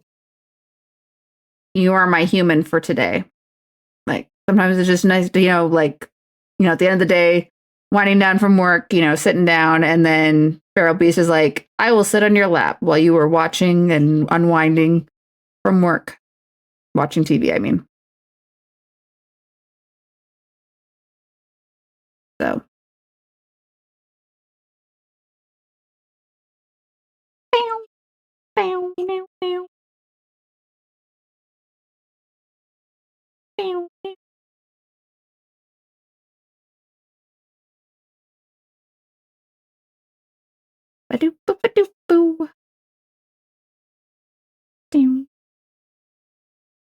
I missed a spot. I missed a spot. Fair enough, fair enough. Sometimes that's the challenge. There we go. Gotta fill in the holes. I have to be sometimes mindful of the shadows. Ooh. Ooh. Sorry. I am a sucker for who's. I have my bed set up so that back pillow's in the middle. Ooh. Aw. Yeah, I do tend to find that Feral Beast 1 and 2 tend to. They weren't doing it so much during the worst parts of summer, but they've gone back to doing it now that temperatures have gone down. They are kind of sleeping. One sleeps right near the head of my pillow, and the other sleeps right, kind of like in between my feet.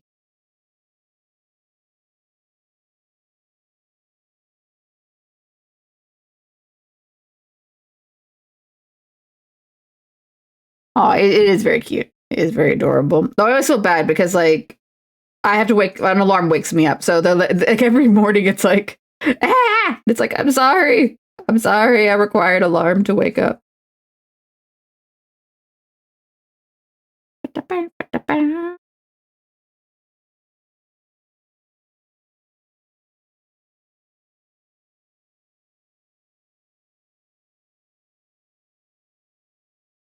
All right. What are we doing here? Painting. Painting.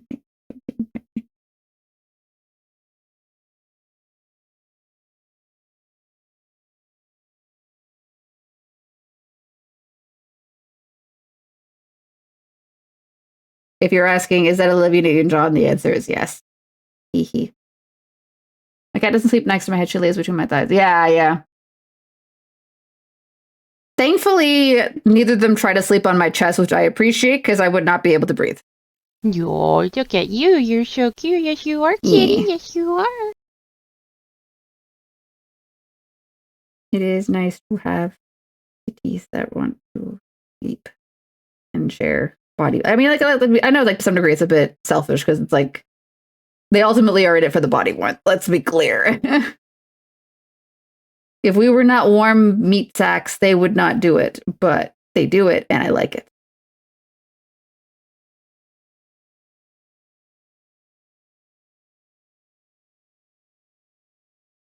I'm gonna put this down for a second. All right.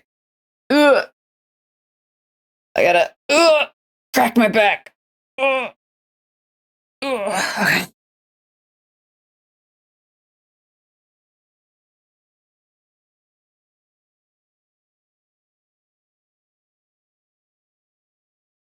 How's that coming across?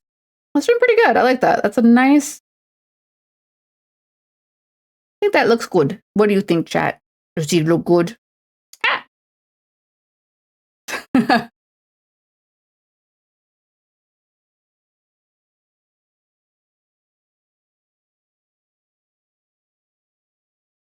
I don't know. I've never played Splatoon. As far as I know, it's just for Millie.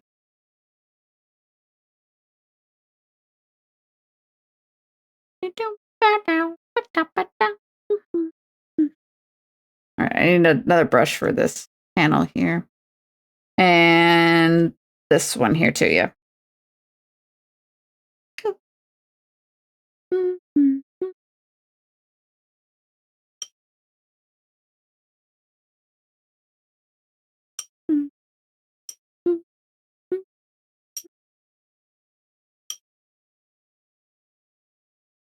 The show Puka. I've never heard of that show. What is that? Is it an animation? Is it the live action?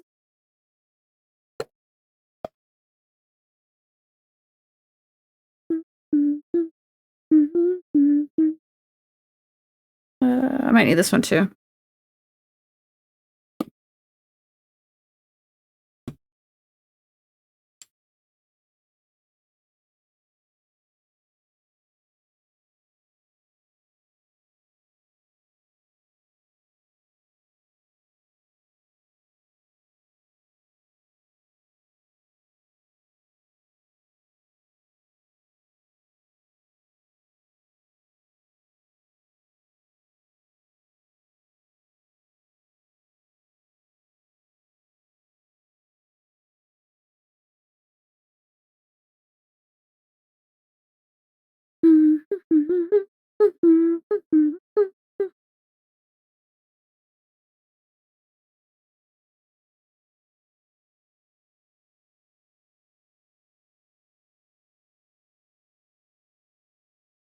Oops.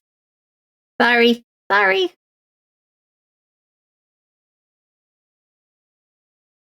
Animation, ninjas, chibis. Ah.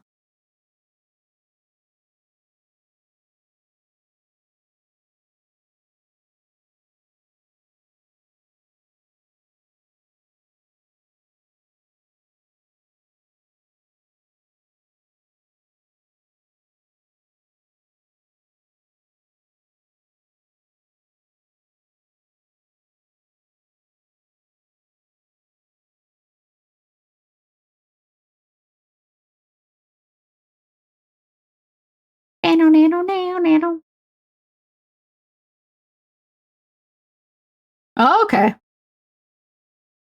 It's possible it's on Netflix for you. I unfortunately I find Netflix Canada doesn't have a lot of the stuff that Netflix US has, and that's frustrating sometimes. But it's like, oh, I want to watch this thing. Go look up what streaming service. It's on Netflix. Yay, go check.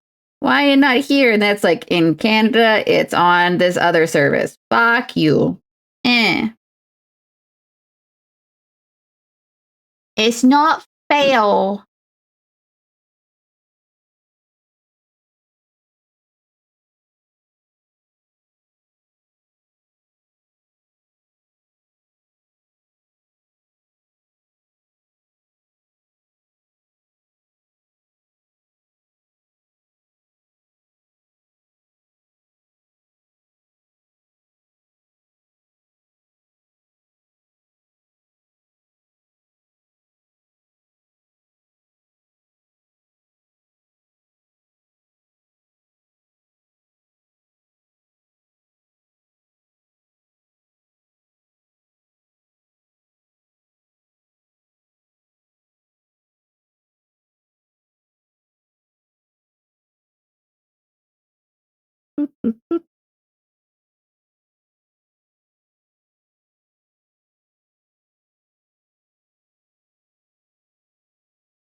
Looks like it's on Prime. Oh, okay. I don't have Prime. Stupid Prime. I mean, I suspect I'll probably cave and pick it up when the next season of Fallout comes out, but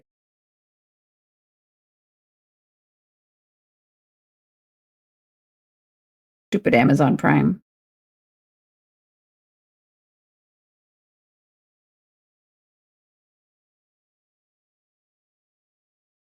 Hmm. One of the greatest crimes of the century, the fragmentation of streaming. Capitalism. All right, so I just need to put that down while I want a little Dwinky.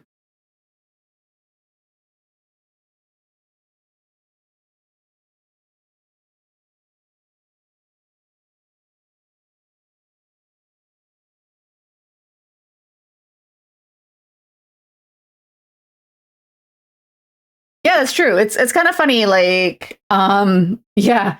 Yeah, wasn't that the promise of streaming? You'll be free from the tyranny of cable, have access to everything. And then everyone moved to streaming and they're like, gotcha. Now we're gonna fragment all the streaming. Tee hee. But yeah, Jinx voiced the main character of she's also in Fallout. Yeah, yeah.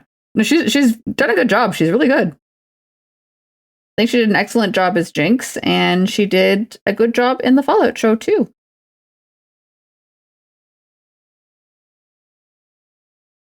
It was also kind of weird seeing because like the girl who voices Vi, I think her name's Hailey Steinfeld, maybe. I might have the name wrong. I've seen her more in she plays a character in the Hawkeye miniseries, and so like my brain is like, oh, Marvel person.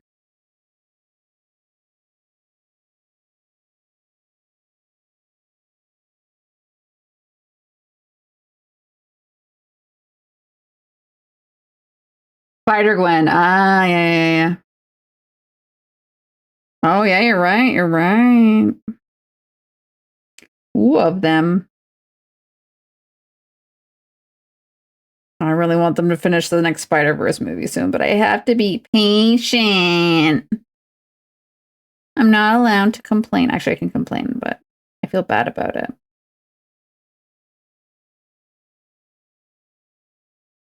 Yeah, she's Kate Bishop, I think her character's name is.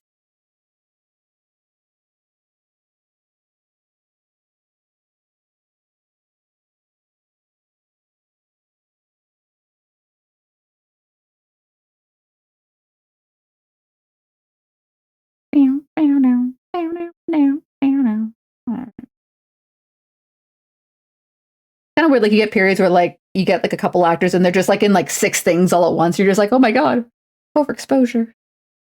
But they could have executed the kid. I mean, in all honesty, they did not expect the break to be that long. Right? It was supposed to be 6 months between the 2 movies. And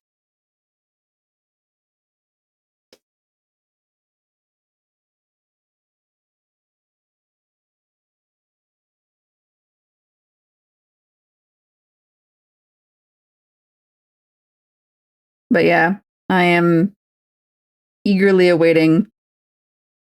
I unfortunately, when I went to go see that movie, I didn't realize it was considered like a duology, like there was going to be 2 of them. So I didn't know it was going into a cliffhanger. So I was like, wow, there's all this stuff happening. It's like, it's been like 2 hours. What's happening? Like, where is it going to wrap up? And then all of a sudden it ends. And I'm like, what? What? What? Why it end? Why is it a cliffhanger? I was not mentally prepared for this. I will say, like, at least like with like, you know, like when you like if you watch them, like when you look back at like the Avengers Infinity War and things like that, you knew it was going into a cliffhanger. You knew it was gonna end not necessarily where it did, but like you knew it was there was gonna be endgame coming. So at the very least, like when that one kind of hit, you're just like, okay, they're fine. They'll come back later. Okay, well not necessarily they'll come back later, but you know what I mean.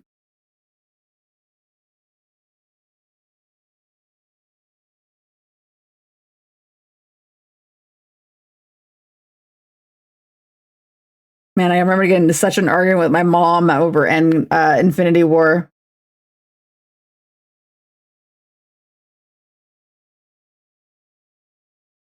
Because my mom held the position that any character that was snapped was considered quote unquote killed off. Like she didn't think they'd be brought back. And I was like, honestly, I think it's the opposite. I think any character that's gotten snapped is considered safe for the purposes of this. Like they'll find a way to bring them back. And it's any character that didn't get snapped that is at risk for potential like removal from the Marvel Cinematic Universe in terms of having a character death. And she's like, well, what do you mean by that? And I'm like, they're going to find a way, you know, one way or another to reverse the snap. That stuff's going to be undone. And also, let's be clear, one of the characters snapped was Spider-Man. And they ain't killing Spider-Man. Anyways, hello, Sir Meow. Hello, hello. Happy Tuesday. How are you today, this fine day?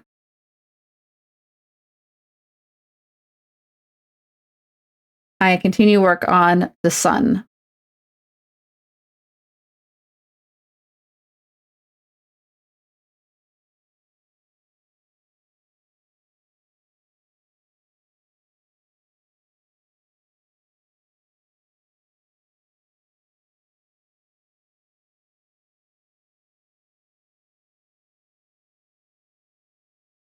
I have the urge. Unfortunately, I don't know why I leave Evanescence in my playlist because I like my brain is just like sing it, scream it. I'm like, no, I'm streaming, I'm painting. Also, the windows might be open. Let in a nice night air breeze. I can't just start screaming out Evanescence. I can't just appease my moody soul. Oh, it's Wednesday at this hour. Fair enough, fair enough. You live in the future. I understand. I understand. Please tell me, how is the future? Do you have hover cars yet?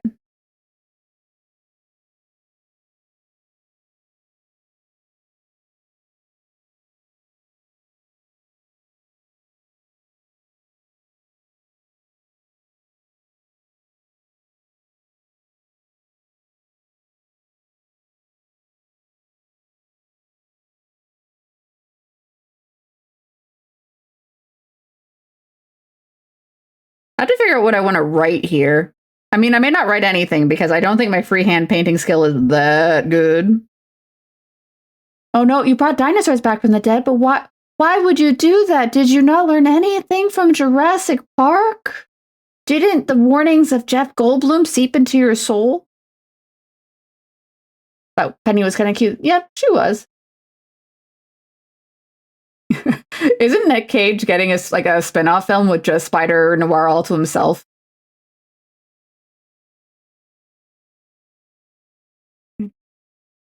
Also, certain Austrian painters come to apologize for crimes. Oh, what crimes? What painting crimes are there?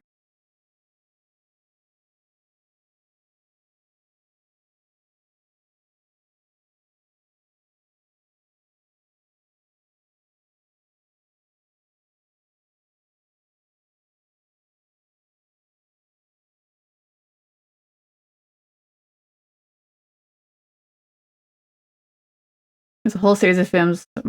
Yeah, it's true.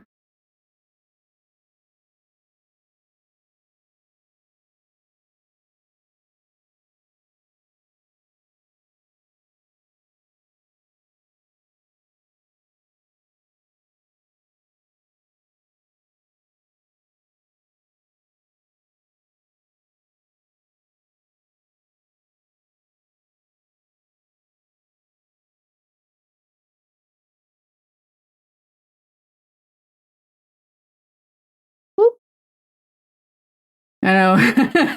Tell me, I'm like, I can't tell you you're lying. You're in the future. MGM is making its own streaming service. Ugh. Ah. Summary. Stupid streaming fragmentation capitalism bullshit. People wonder why we commit piracy. Maybe I don't want to spend $100 a month in different streaming services. Bleh. Bleh.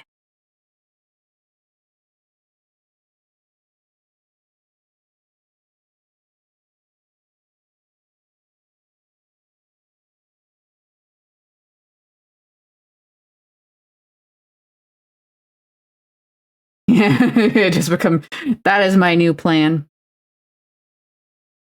The pirate arc of Elizabeth the Banshee has begun.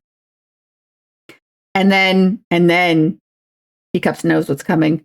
Because I've got that Kickstarted board game, Pirates of the High Teas, I will have tea parties while committing my piracy. It's going to be glorious. It's going to be fucking awesome. There'll be small tea cakes with little pirate flags in them. Yeah. I get to watch everything I want without having to wait for stupid fucking they're paying stupid money. I want to use the money to buy gummies and tea cakes.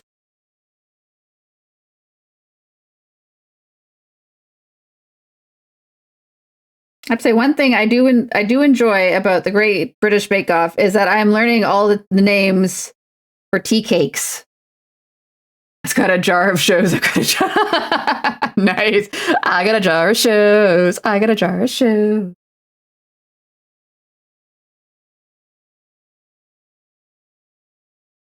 It's true. Oh, doing okay? Doing okay, camera? Okay, good.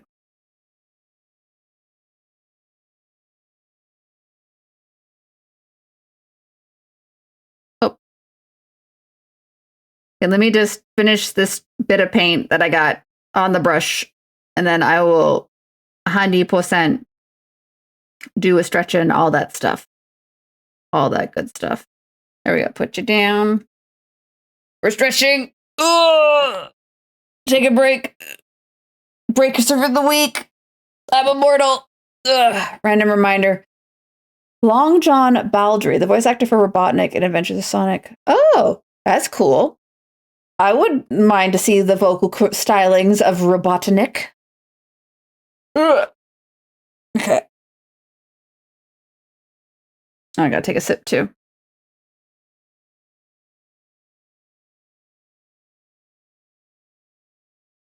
A singer was the Inga. Y'all played? No, sorry. I've never played Days Gone. I am nothing about that game. I'm sorry. Hello, Grim. That's a sound. I'm a pirate now. You're a pirate? Why are you a pirate? Because there's another streaming service coming out called MGM Plus, and it's where Spider Noir is going to be on. Why are they making more? I don't know. But I want to see Nicolas Cage as Spider-Man. That'd be kind of. Sorry? That'd be kind of funny. It is. Well, he's it. Like, I mean, he's the one who voices him in the original movie, so. No, I know, but I think they explicitly went with like Nicolas Cage, the overacting he does sometimes. Yeah. Which works for like that kind of like detective noir vibe. Like the more you need to take yourself too seriously. Yeah. I was going out, and the night's treating me like a day. Some fucking yeah. Some shit like. My breath feels like a sweaty gym sock that's been wrung out onto blah blah blah blah blah blah blah.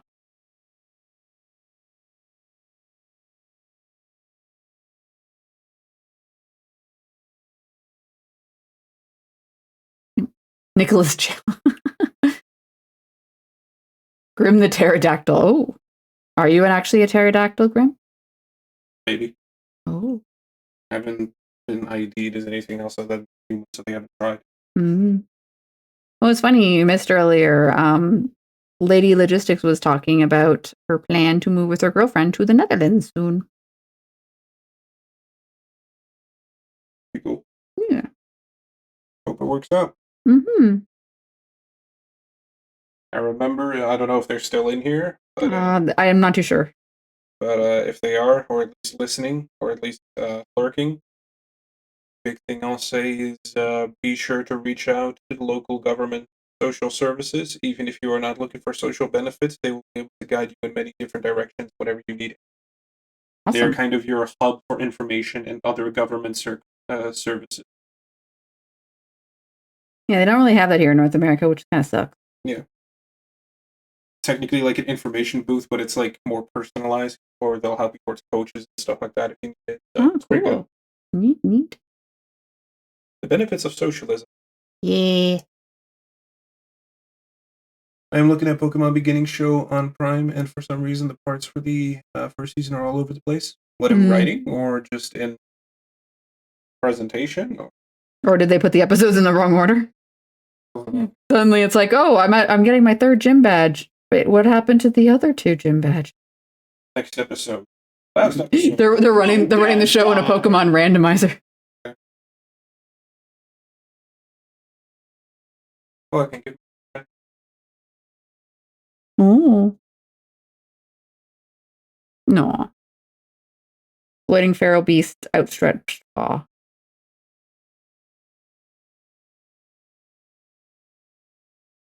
Oh, you received a hug. Did you like your hug, Grim? Oh, look at Oh, no, you. you didn't. You're so cute. Yes, you are, kitty. Why? Yes, you are. I do not participate in public displays of affection. Oh. I will not cry and weep. Oh. You ever seen someone just curl into a fetal position Yes. in the middle of the street? Not in the middle of the street. At least not for a while. Season 1, part 4, season 1, part 2. Like, I remember, oh god, this takes me back. I remember one year in university. No, like you were talking about, talking about like the kind of like the public displays of like emotion. I remember in the middle of a university exam, just this loud sobbing from another student in another row. Like, I'm guessing they just weren't feeling prepared or whatever for the exam, and it was just like, oh no. Like, one of the people like watching the exam like ended up like when checking on them, and I think they ended up leaving early or something. I mean, to some degree, it's like I can't really invest myself into finding out what's going on. It's like I have an exam to write. Also, to some degree, it's like also not my business. I don't know if the rule is here in America. There is a rule: if someone goes into labor in the middle of an exam, they're forced to pass. And we had one girl who we knew was pregnant by an accident, whatever. Yeah, and it's just like you need to put one for the team here. I would say I don't think it'd be an automatic pass, but I feel like it would be one of those ones where like the attempt doesn't count. You're all redoing it.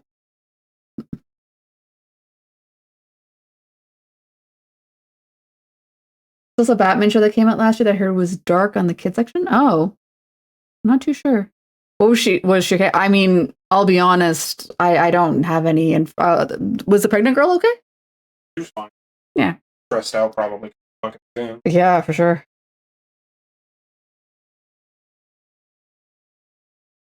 As in the pregnancy, not anything else. Yeah, she didn't go into labor in the middle of the exam or anything. No, if only. Eh. One of the ones I failed. Aw. Bothered. I'm done with school. Good. Fair enough, yeah. It's amazing, I find, how quickly school can burn you out at, like, the higher levels. The thing for me was I already had gone to school for so many years at that point. Just Yeah. straight up, and I've only had one break here. The only time I was set to not go to school and plan after that was the ALT program that unfortunately got canceled, and then it's just, okay, well. Yeah. Thanks, pandemic. Yeah. Which then I was like, okay, well, I'll just go towards the course formally. By the end of it, like, it was just when the school went like, hey, we need you to do the entire year over again because you've done things wrong. I'm like, yeah, okay, like, I am getting older. I was 25 at the time, right? Like, all of my peers are 18 years old. I'm 25. This course is set to go until like at least 4 to 5 more years, and who knows how the pandemic's going to interact with that. So it's like, I'm looking at graduating for a starter teacher position, which was enough for the stuff that I wanted to do, but like a starter teacher position, 29 to 30 years old or something like that. And I was like, I'm good. You're done, like, yeah. everybody is so far ahead of me in terms of quote unquote what they need to do, and I'm like, no one's gonna fucking take me for that job.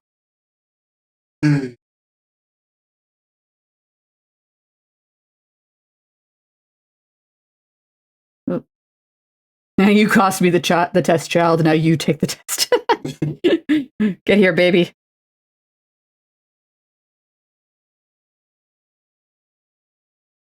Try by fire. I know you haven't even figured out the word for cookie yet, but I need you to write this test for me.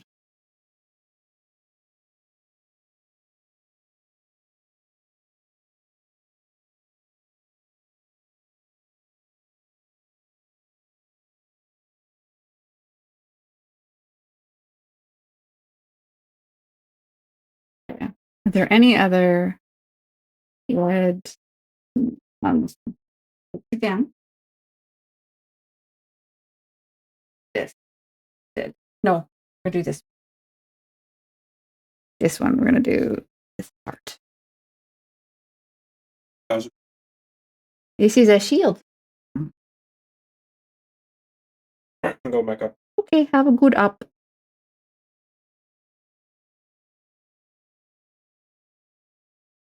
Say goodbye to Gwym, everybody in chat. Or don't. He said don't. Do it anyways. Show Grim that you're not the boss of him. Or he's not the boss of you. You know what I mean? I actually might switch brushes. Something smaller. Hi, Grim. Bye, Grim. You missed the appearance of Grim. Oh, no.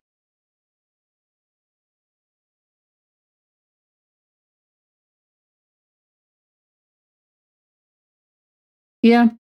I'll be honest. I'm not surprised. Mr. Ford is many things, and petty is one of them. I very much foresee the only way that all that stuff gets reversed is either free trade is reinstated completely, or Trump comes to Ontario, personally apologizes to Doug Ford, and then goes back.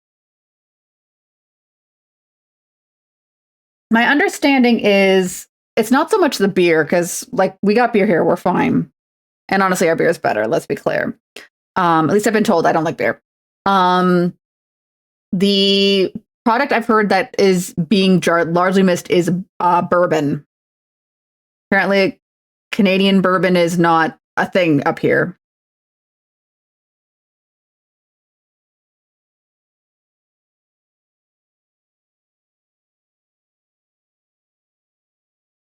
Listen to corn-haired Cheetos, yeah.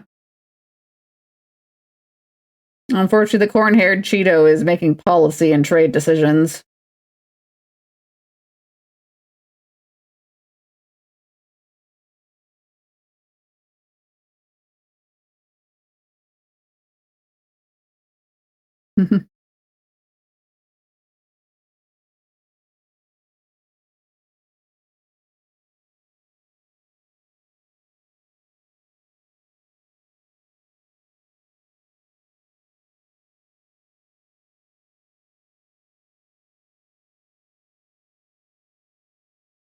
Just focus mode, get them in the corners. Corners. There we go. There we go.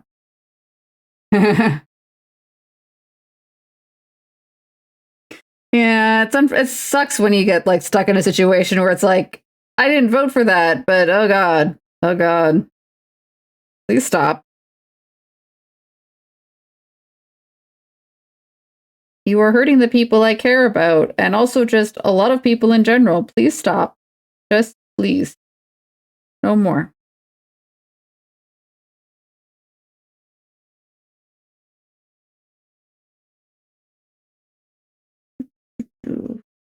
Champion.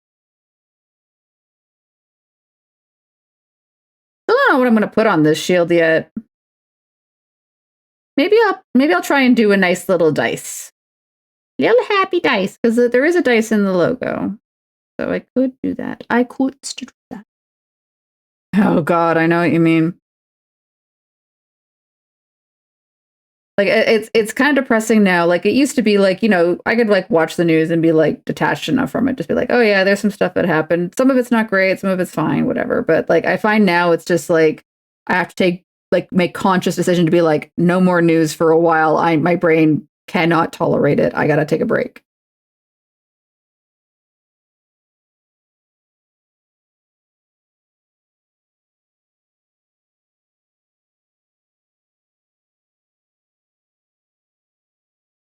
Yeah.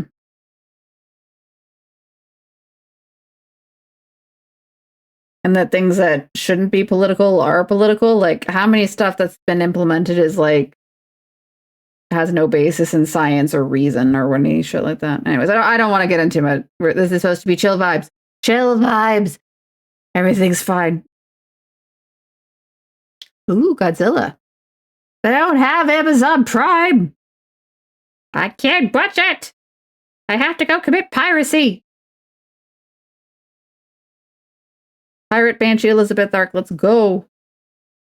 Maybe that's what I'll dress up for Halloween. That's not true. If I am doing a dress up for Halloween, like a Dungeon Lounge Halloween thing, I am 100% doing a character from Expedition 33. 100%. And by that, I mean it's going to be SKA. No, I'm joking. I mean Minoko. It's going to be furry. Furry gestural boy.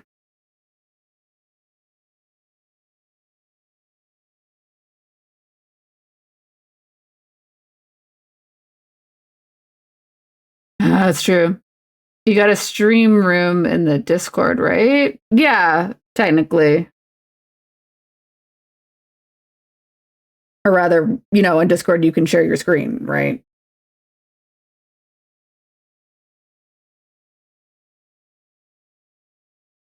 Oh, I'm sorry. They put in the discount monsters, not the good ones. That's always the way, isn't it? They're like, oh, 100 sci-fi movies, and like 30 of them are like ones that like you never heard of, and they were like had never had any like fraction outside their. They're just there to fill out the number to 100.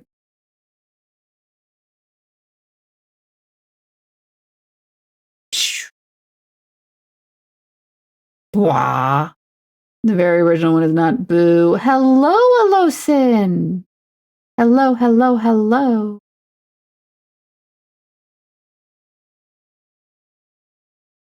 How are you this fine day?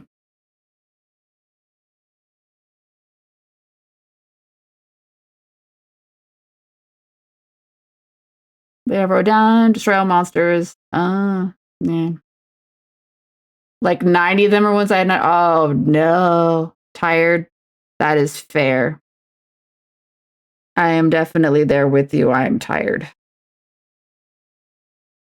I have been up since about 5:30 this morning, so I'm sleepy. I am a being that lives off of caffeine and some amount of rage. Hee hee. Don't worry, not at you guys. You guys are cool.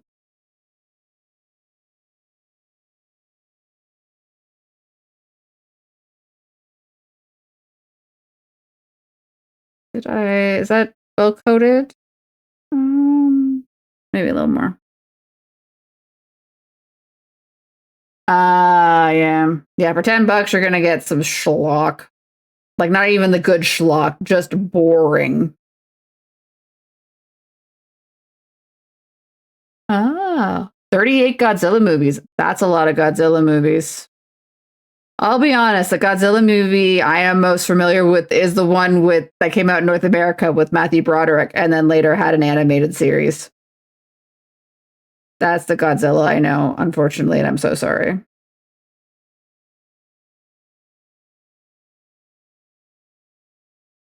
Oh.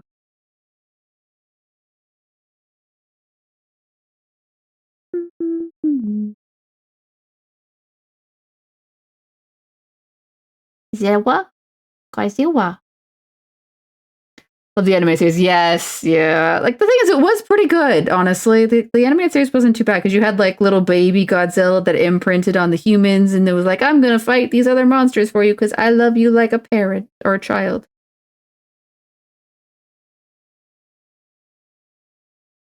You good ones. There was an Elvis wannabe. Oh, I guess a musical could be fun.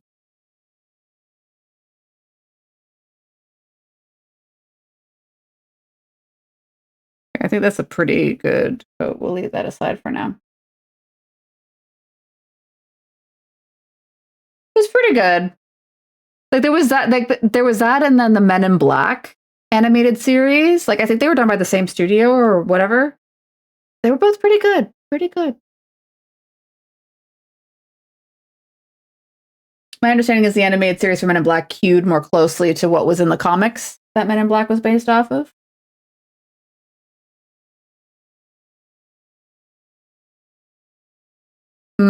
Reused footage. Lazy. Yeah, yeah. They were both kind of at the same time. Like I feel like I remember like watching them on like Fox Kids way back in the day. There were when there was like actual Saturday morning cartoons to watch. I know, revolutionary, right?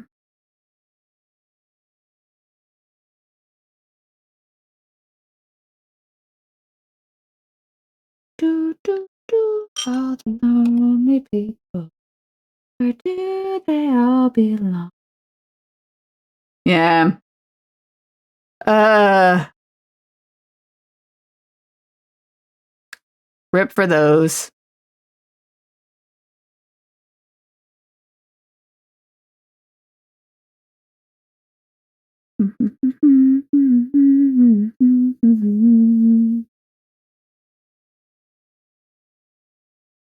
Okay, yeah. I was just kind of like checking how people handled. I couldn't remember to watch. Fair enough, yeah.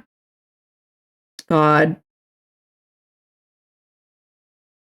Waking up like obscenely early as possible on Saturday morning to watch as many cartoons before my parents woke up and inevitably kicked me and my sister off the TV. No, I want to watch X-Men. That's not true. I will say X-Men was the one I never had to argue with my parents to watch because they would watch it with me. My dad was secretly a sucker for X-Men.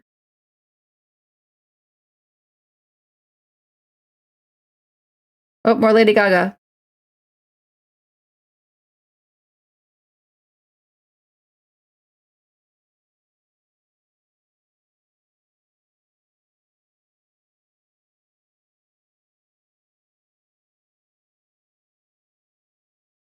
I grew up, we had both types of bars. Country and what's the wet? I guess the difference is like one's more cowboy and one's like I don't know how many X-Men shows. I think it was 3. There was X-Men, what would now be called X-Men 97, which was the one animated series. And then there was, I think, X-Men Evolution, and then I think there was like something called like X-Men or Wolverine and the X-Men, I think was another one. And there's been like kind of like specials here and there over the years that were like standalones. Oh, there's been some chipping on this gun. Oh no. I have to fix the base job on that. Oh no.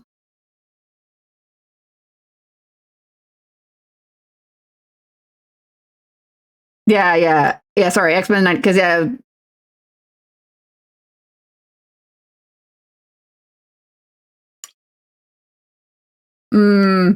Gotcha. I understand now.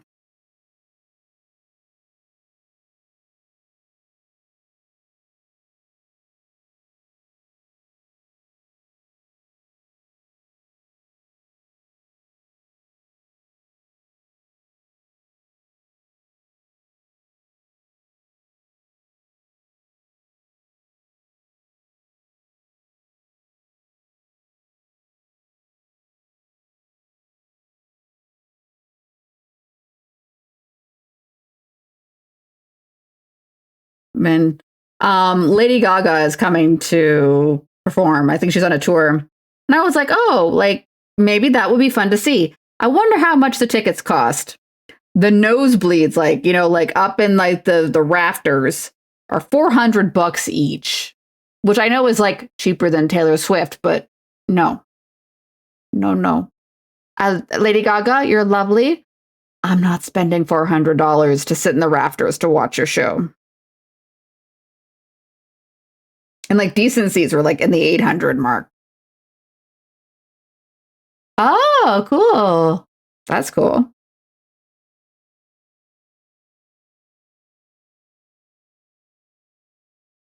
I never really watched X-Men Evolution. Wasn't quite my thing. I did not vibe with it. But I heard it was overall pretty good.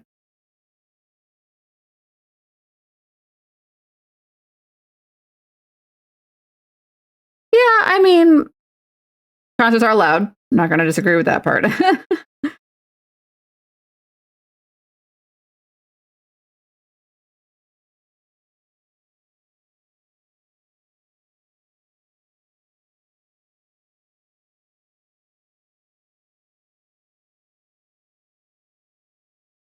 might need more red. Let's put that down for a second. Red.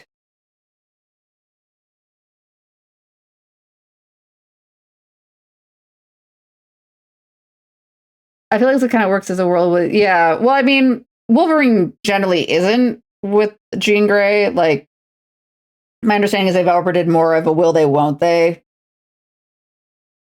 traditionally, but I could be wrong.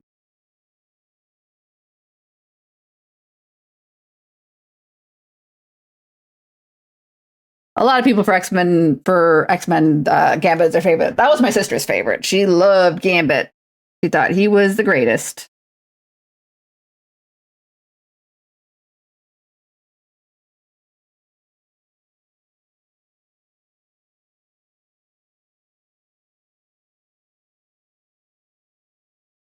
She was a big fan of Gambit and Rogue. Oop. Stay over there. I've heard, I mean, I'll be honest, I don't follow the comics at any significant. It's just it's all too much. Like there's so many like different comic lines and like it feels like I find at least even with all of its spin-offs and everything, the Marvel Cinematic Universe is much more digestible than all the comics. All of them.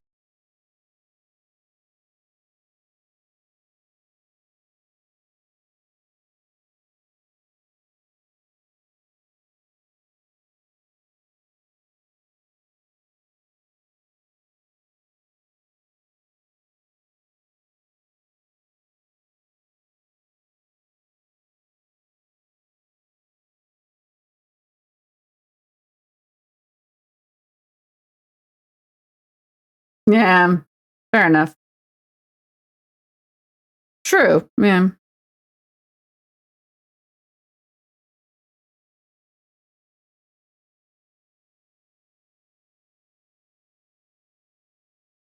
I think Gambit was very much a product of like the extreme '90s. I mean, he's a good character. I'm not trying to like say that to knock on him, but like he was very much, I think, a creation for a certain type of like aesthetic or demographic, right?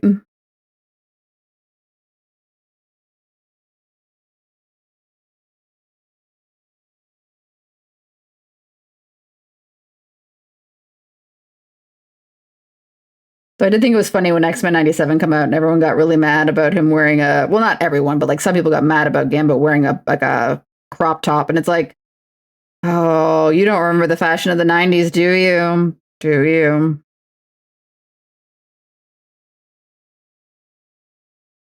That's not putting a woke agenda or whatever on Gambit. That's what people wore.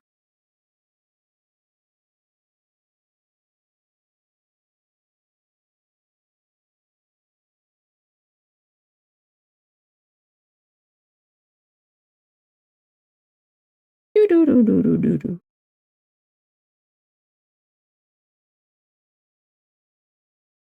Ah! Oh no! I put my fingy in the paint. Ah! Do they still make comics subscriptions? Honestly, I don't know. I think they've got like digital like subscription models, like kind of like a Disney Plus for comics, where or Marvel Plus, I guess, where like you can access it all in like a Kindle e-reader mode. I might as well make a headcanon with the characters. Look at their cool. Maybe.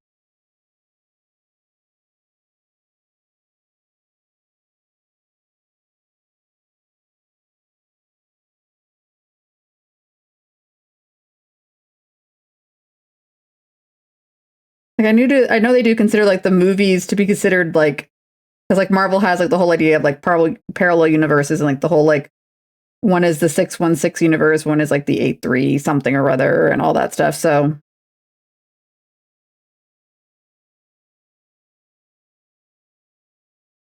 I wouldn't be surprised if they have like some like, oh look, it's Nick Fury from the comics meeting Nick Fury from the Marvel Cinematic Universe.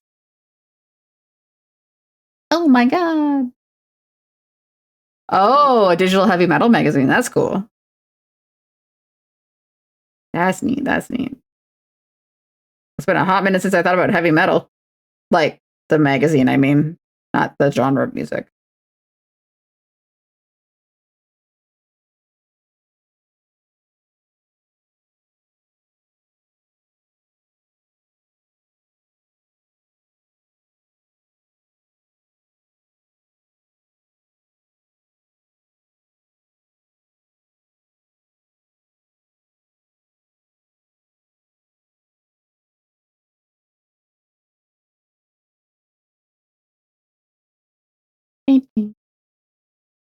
Yeah, 100%. I could definitely see. I think they kind of had a joke of like, it is definitely a joke for Deadpool to meet alternate versions of himself. And it was something that they did in the Loki TV series as well. Loki meeting all his alternate versions. Most of them played by Tom Hiddleston. Not all of them, though. That miniseries was pretty good.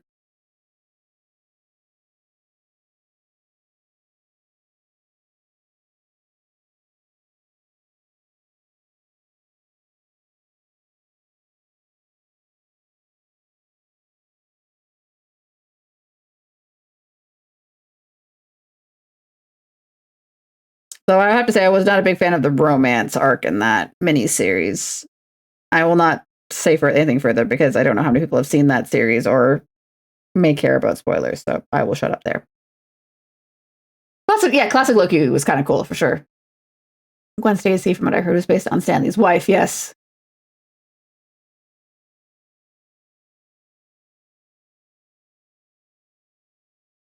yes. One alternate version of Loki was an alligator.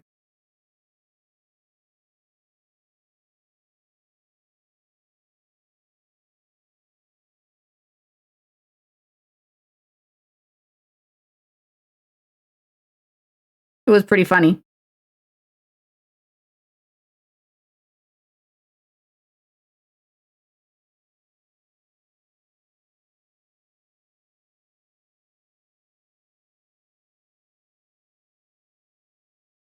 I mean, one of the big conceits of the series is similar to kind of like with the same idea as Deadpool, is that Loki is too much of a shit in any one universe, so tends to create all these branching parallel timelines or whatever just by existing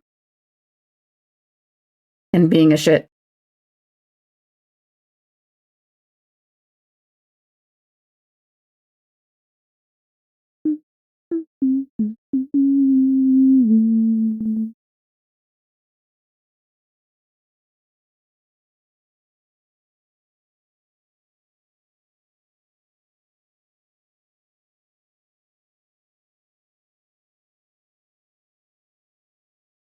Though I do certainly found like once I stopped like following the Marvel Cinematic series, like making sure watching everything as soon as it came out, I fell behind so fast.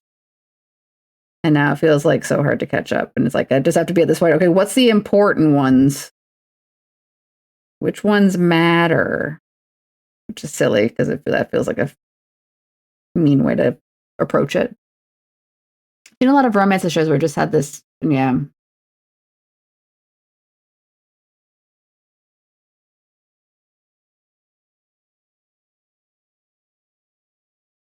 Yeah. That's something I have to say, like, I appreciate, like, that was one thing. I don't know if you recall a movie years ago called Pacific Rim. That one of the big, also Mecha, one of the big ideas with the Mecha is that in order to pilot it, it's too much strain on one person. So two people have to be in sync with each other to pilot the mechs. And they showed over the course of the movie, like different configurations of people. So they had like, like a set of triplets was handling the piloting load. You had a husband-wife team and so on and so forth. And the one that was kind of like the main plot focus of the movie was a character that used to pilot with his brother, and then the brother died, and learning to pilot with a girl. And there's like this all like, oh, well, if it's a guy and a girl, it's going to be a romance. But the movie actually ends with them just being very good friends, like almost like kindred spirits, or kindred souls, or whatever you want to call it. So I appreciated the movie ending not with them having a romance, with it ending with them just being like, no, we just really like we are a found family more than now we are girl boy, so therefore we must be in relationship. Mm. Mm-hmm. And I seem to recall that was something. So Pacific Rim was done, I believe, by Guillermo del Toro. Or am I misconstruing it? Either way, like it was a conscious decision the director had to fight for. There was very much like, oh, girl boy, make them be couple, make them be romance, and it's like, yeah, that's I think a nice thing to say. Teacup, it's romance is lovely, but it is not the be all end all. Family and friends and everything, all types of love are valid, and one is not more important than the other. And honestly, it's good to have more than, like, you can't get by. I don't think you can, like, I think it's good to have like multiple types of love in your life. It's good to have your family or your found family. It's good to have your friends. And if you've got a significant other, it's good for that too. Yeah. It feels like something that people sometimes have forgotten is that you can have more than just the one. And that's okay.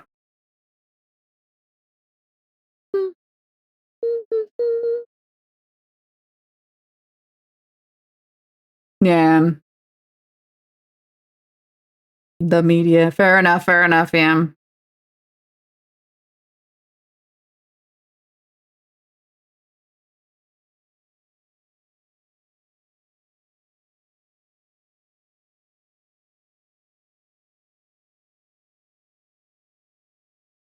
I think that was like, to kind of like go for a bit of an aside, one of the nice things about the end of Frozen is that when the one of the sisters is cursed. I'm going to spoil a movie that came out like over 10 years ago.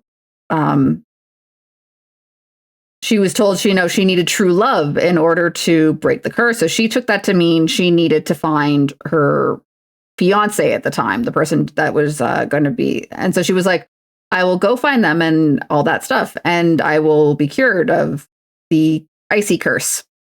And in the end, that's not what saved her. What saved her was the love that her sister had for her. So I thought that was a nice little validation that, true love doesn't have to be, again, it doesn't have to be romantic. In this case, it was a family type thing.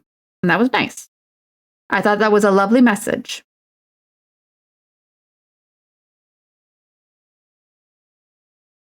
And there was also songs. Yes. Yeah.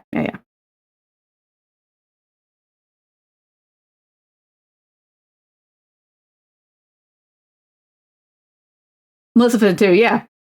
Yeah, like genuine care, yeah. Yeah, I never saw the Maleficent remake, but I heard it was quite good for that as well. That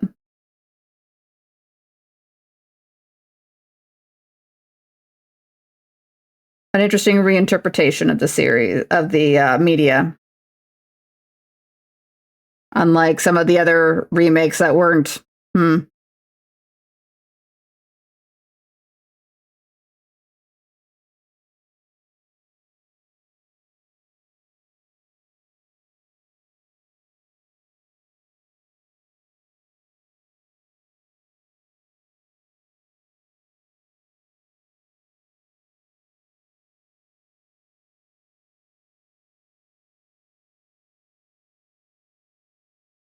Yeah. It's one of those things where I find Destiny is an interesting concept, but it's hard to. It's one of those things where it's interesting on the idea that things move in a certain preordained way. And there are like certain ways to be like, oh, it must be destiny because it was predicted, where sometimes it's just like, I do wonder if like how many times like, like a fortune teller or whatever in history, it's like, oh, we foresee this great war. And it's like, no, they just know how to read the signs about the political climate and they just know shit's going wrong. Not some great oracle at Delphi, but like it was something that was like, funnily enough, it gets really examined in the Clamp series of manga. The idea that what is the place of will or your desires if everything is already decided and will cannot be changed. It's immutable. It's interesting. So like I like it from the thought experiment point of view, but and like in my real day-to-day life, no, I kind of like the idea that I would have free will and not just the great Nostradamus a millennium ago predicted that Elizabeth the Banshee on the night of August the 23rd? I forgot what today is. Would paint a Minnie in a dark crimson red color. Yeah.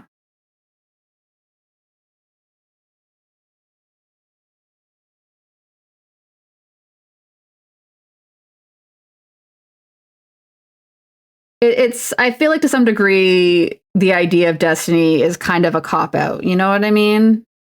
Where it's like, oh, I didn't stab you because I'm a dick person, but because destiny said I needed to do it.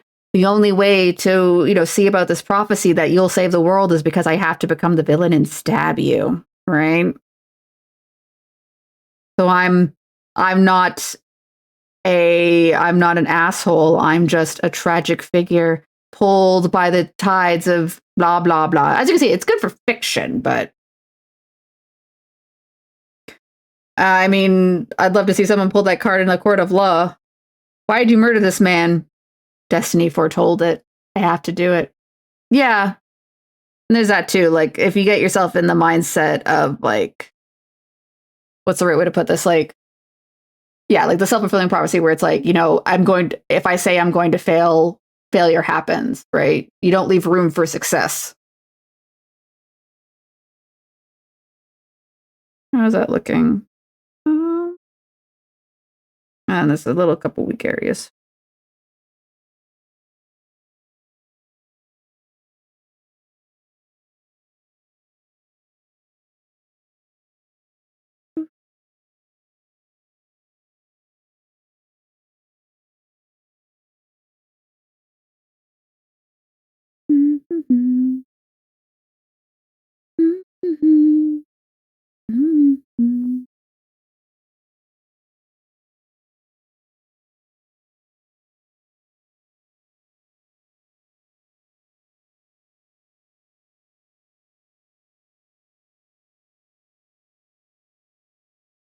Yeah. Saying something won't happen will make it not happen. Yeah, for true. And like, it's one of those things I have like, and I've been kind of like told this myself because I do, as people have seen me streaming, and when I have encountered periods of struggle in a video game, either because of like a difficulty of a puzzle or a boss that's poo poo, you do like the you got to be, I don't want to say you have to be positive. I don't want to necessarily fall into that, toxic positivity trope or whatever, because there's too much going the other way too, where it's like you can't blah, I'm losing my train of thought. But yeah, like at the same time, you got to be open to all possibilities. You can succeed, you can fail, and the majority of the time, both outcomes are actually okay, especially in the context of a video game. You can try again.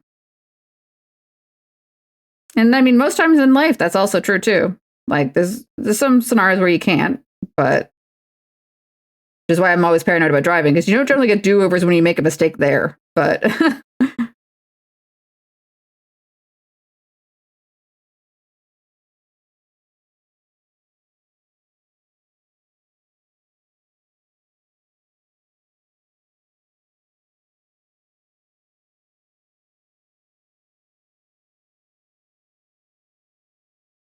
all right, how is that? Oh, one more spot I want to kind of.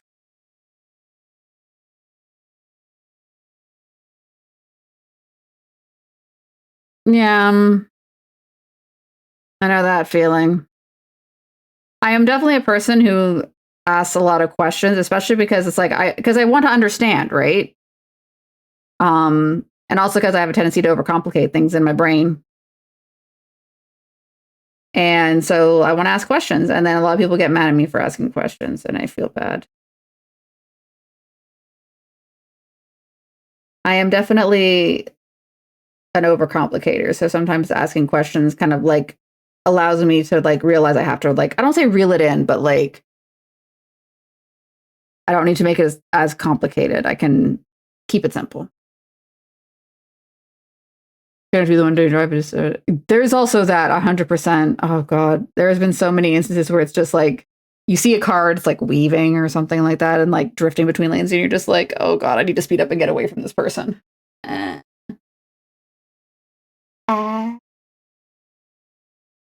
Yeah, I think a lot of people sometimes confuse asking questions with judgment, and sometimes it is no. It's curiosity. It's a desire to learn.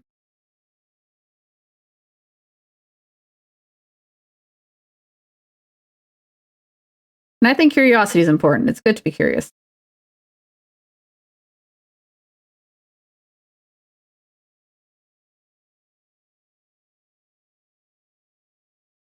If we weren't curious, we wouldn't have a lot of the discoveries that we have nowadays. Yeah, yeah. Mm.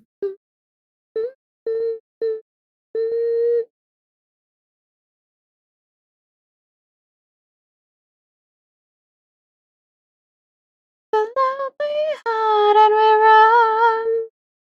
Sorry. Yeah, yeah, for sure. Like we appear to be on the same page on this matter. It's like we ask questions to understand, not we're not looking for.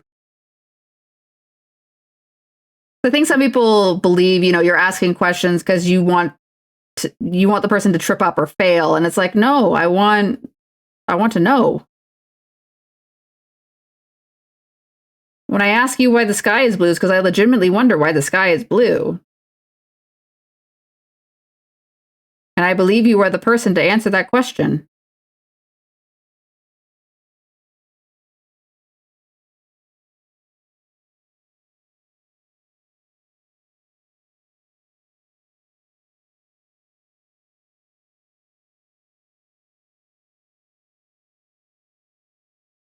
And I'll be honest, I find when I have to assume, I get it wrong.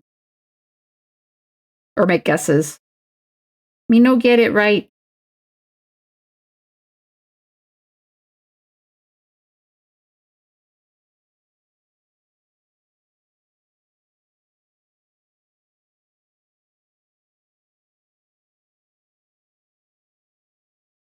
Yeah. Yeah, I agree 100%. Where do I put this? Where do I put this 2x4, please? When you say over there, do you mean over there by the patio, over there by the garage? Or is there a person you want me to give it to?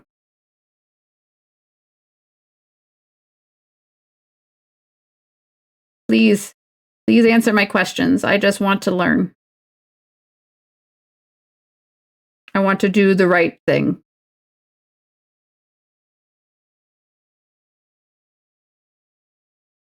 And I will acknowledge I have a tremendous fear of failure. Which is why I get so anxious about like boss fights and shit in video games, because I hate failure. I don't like it. And it's frustrating when like I have to try and keep that in mind, especially games like Elden Ring or whatever. Failure is part of the point. You're supposed to fail.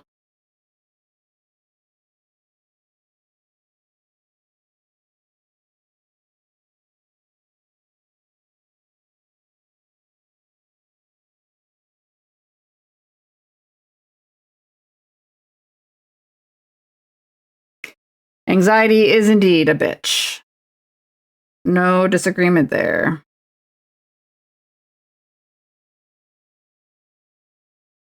Unfortunately, I would say I think I don't want to speak too much for the other members of the lounge, but I know at least for Sasha and for Flora, anxiety is definitely something. There's a lot of Lady Gaga tonight. I'm not complaining, mind you. I'm just like, hey,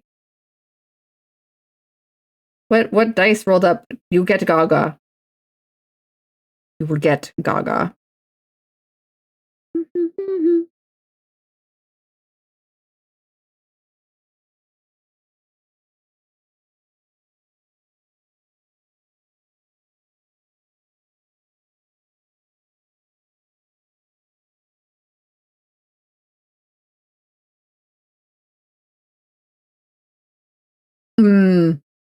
Hard to work with when it, yeah.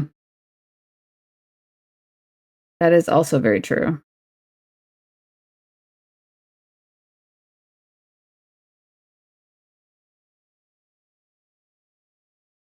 Took me 10 years to really feel it's not something to fear, yeah.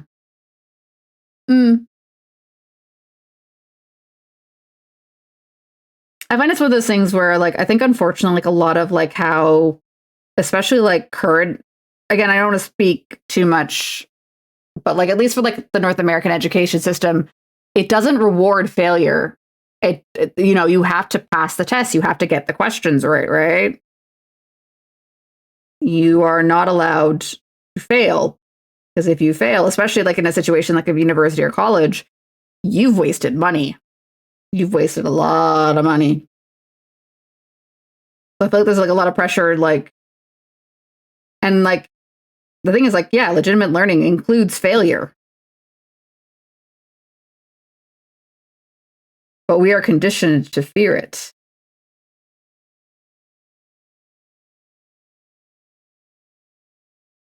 Make it make sense. I don't know. I don't know why I've gone on this tangent. I apologize.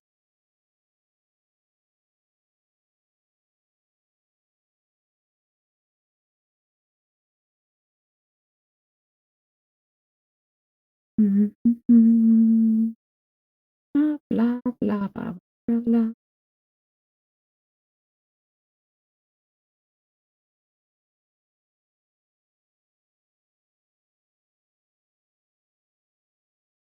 Almost things I'm looking at the time and it's like, oh, I didn't make any progress tonight. But it's like, no. I got a lot of red down and I got some of the brass work down too. So it's like a lot of groundwork I think got done today. It's not the flashy stuff where you're like, oh, I'm watching it come together and it looks awesome. This is the getting everything, getting the skeleton structure down. Yeah. My brother, the first, in my early 20s, I learned to see things that they can fix it. Yeah. And she shouted, Matt, that's not a lot of people would do what you did there, Tater. I know I wouldn't be brave enough to do that.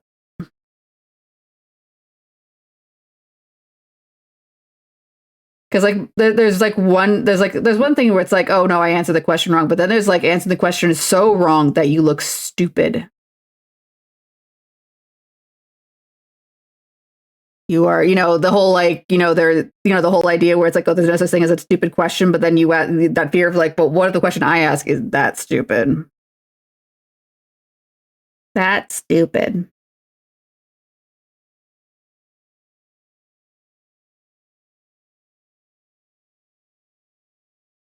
Oh, did I pick the stupid answer? Silver Knight, I'm not too sure familiar. Cum laude refers to graduating with a certain type of honors at a university program.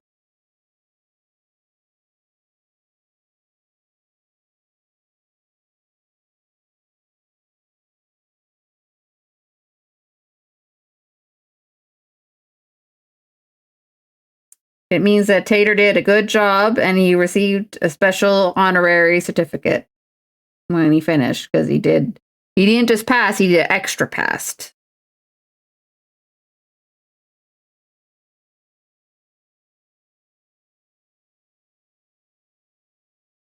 Whoop.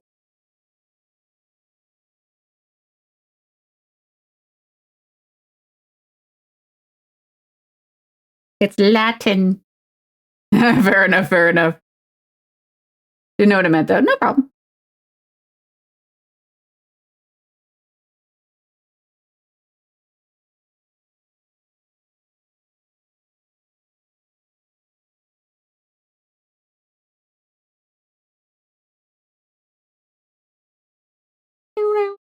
One class in Nam. Ooh. Yeah, I unfortunately failed one of my classes during university. I did. So I had to like do like I don't know if it's what they call it the same thing, but I did something called like a course overload, where it was like, instead of doing a summer term, I did an extra course while taking a full-time course load to make up for the course I failed, that was a heavy semester. Ugh. But I did it. I made up for the course I failed. Unfortunately, it was due to I picked a not good set of roommates during my second year of university, and one of them was just so much drama that it was like, I can't focus on studying. There's too much drama here. So, got a different living situation for the next year, which improved things. But then there was other drama, because apparently just living with other people is drama, especially during university. So honestly, I just think it's like when you're 19 or whatever, when you're attending university and you're trying to live with other people, no one's mature enough to know what the fuck they're doing. I believe summa cum laude is Latin, I think. Yeah, summa cum laude. Yeah, chainsword. Pew, pew.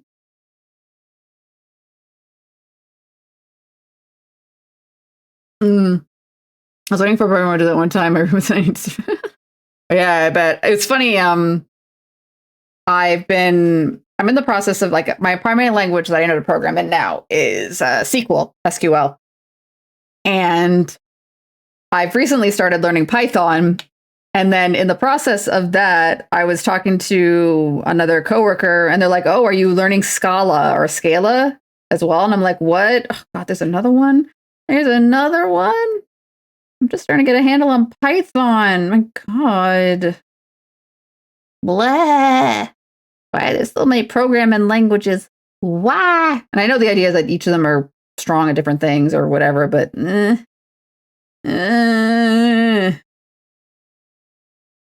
yeah, we're all stealing from Latin. Math steals from Latin.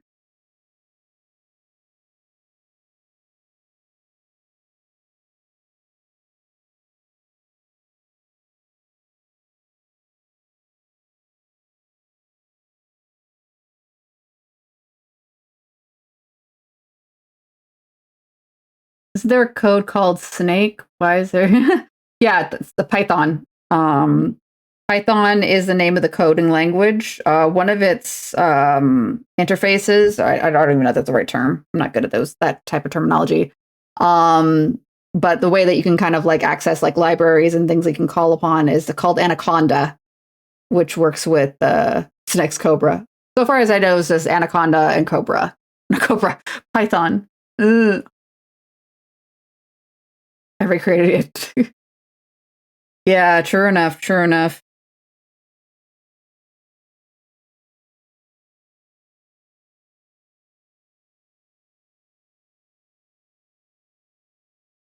God. And then speaking of pet languages, I remembered in university having to learn a coding language called Maple, a Canadian language developed for math coding specifically.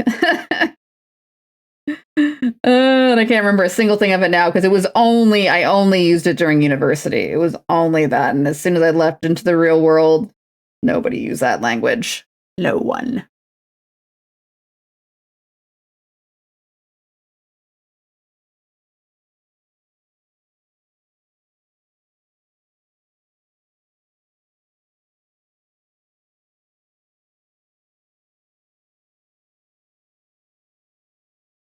Anaconda is what it does everywhere.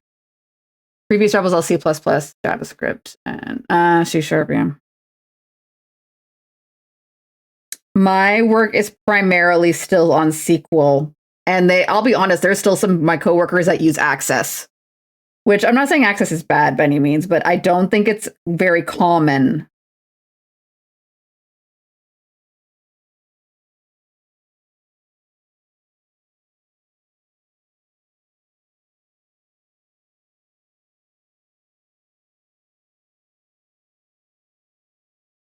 And then also, I mean, there's also like in my thing, there's also like at least through Power BI and stuff like that, like a lot of DAX and stuff like that. Running COBOL? Oh my god, COBOL? Seriously.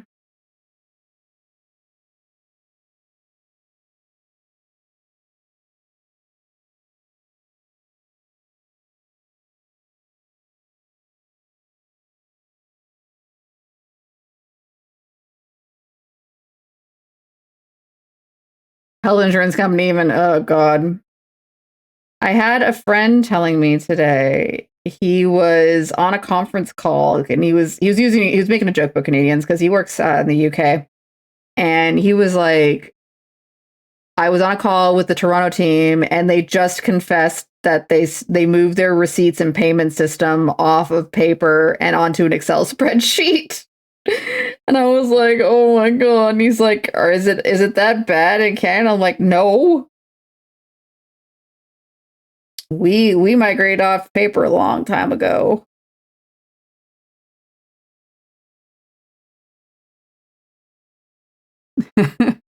Meh.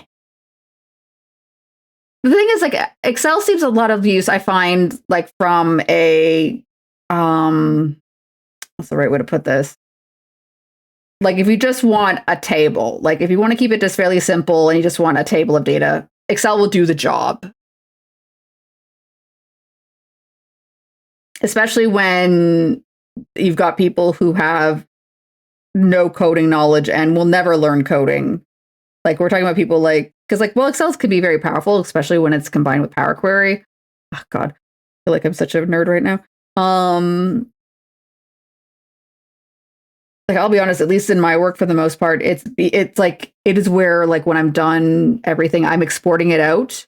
So it can either be visualized in like Power BI or whatever, or it can be given to someone else in a format they can interpret it and understand it with. Because if I try to give it to them in SQL, if I try to like do something else with it, they're like, I don't understand. So it feels like Excel is a step where you bring it down for like accessibility purposes to people who aren't programming inclined or don't have that training, in fairness.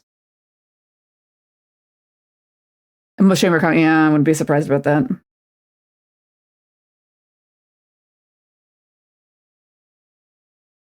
Anyways, I don't want to talk shop no more. They got me for my 8 hours of a day. I'm free now. Woo. Painty time now.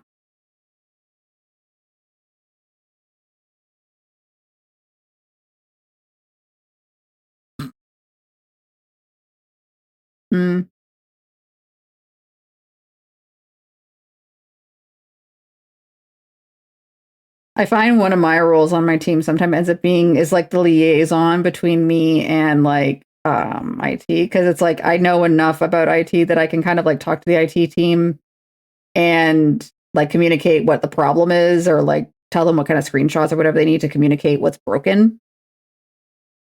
But I don't want to work in IT myself. No, thank you. No, many company dialect.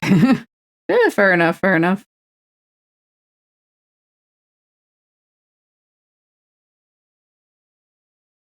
It's kind of funny the amount of times that I learn, like, you've got this company that seems like super cool and advanced or whatever, and then you find out like the system's running on like basically one person, and if that person leaves, the house of cards will immediately come down, or comes down very quickly after. Because like we had that, I remember once, um, there was like a merger or whatever at my work, and they did like the big like purge, and they got rid of like a bunch of like IT staff because they're like, oh, it's redundant. They're not doing anything, and like literally like 3 days later, like the website fell apart. The coding for like the shared drives, like it was being held together by like string cheese prayers and bubble gum, and it just collapsed, and they had to spend like a month rebuilding the entire system.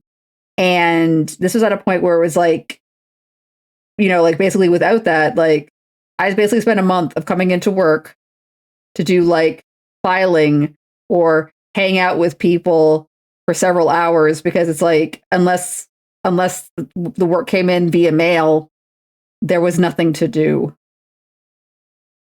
because the computer system was just down.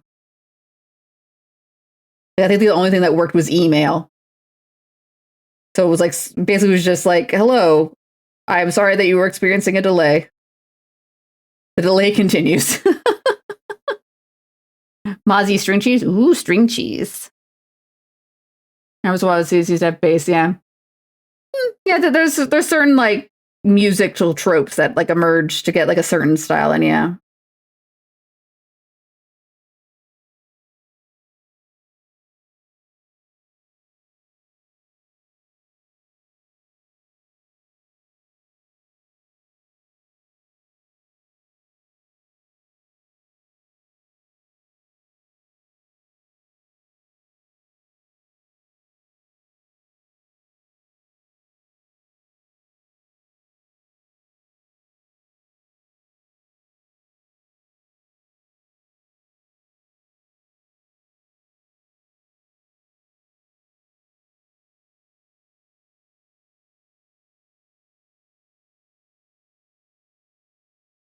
Ooh.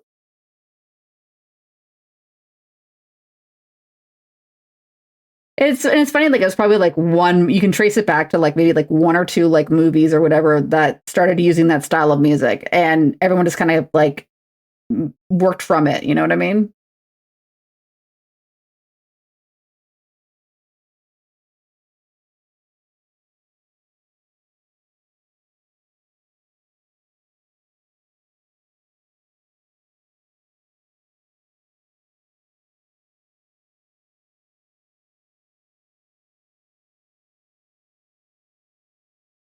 So I don't know if anyone is familiar with this band. This song is actually, like, I don't know if you're familiar with the Protomen. They did in the early in their career, they basically did like kind of like a concept album around a Mega Man musical. This is a song between Dr. Wily and Dr. Light. All this like seriousness, and it's like, it's a little NES game. Hee hee. I like it. That's why it's on my playlist. Yeah. Yeah. It is one of those things like I really enjoy, like when people can kind of like really take like a thing and just be like, you know what, run with it.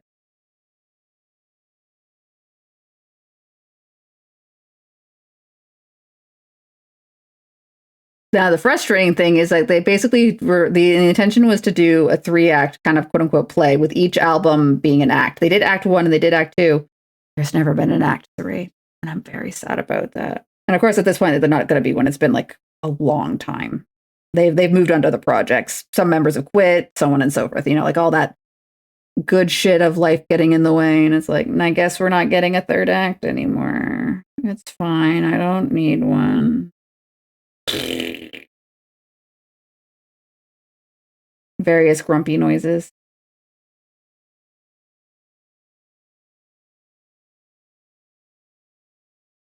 Oh shit. It's 11 o'clock. When did that happen? Oops, sorry. Okay, there is I do want to kind of give a quick final coat on this piece while I've got the paint out, and then I will call it. Just because I can see some parts where the coat's a little weak, and I just want to kind of give it one more coat, get the color solid, and then I will stop.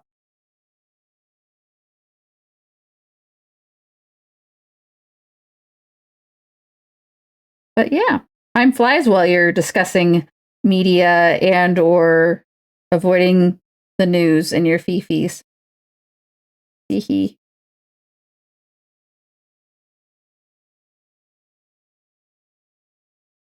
Okay, gonna get this done. I remember something. My brother told me that my dad only listens to old dad rock. That teaches lessons. Interesting. I'll be honest. Probably not looking in the right spot, if that makes sense. I find nowadays, especially, someone is making the music you want to listen to. Now, the question is how you find them. Well, yes, you did post that. You addressed the question to Grimm, though. The thing is that you addressed the question while he was sleeping, and the conversation kept going. So by the time Grimm woke up, he probably didn't see it. But I'll be honest. So my general theory, and this is agreed on by science and statistics, is that generally speaking, people like the music that they were raised on. So this tends to be the music you heard in your formative years. So if the music style as you age diverges, and I mean, obviously it will, because congratulations, time, you are shocked and surprised, probably not going to like the new stuff. And you will want to things that sound similar to what you liked while you were younger.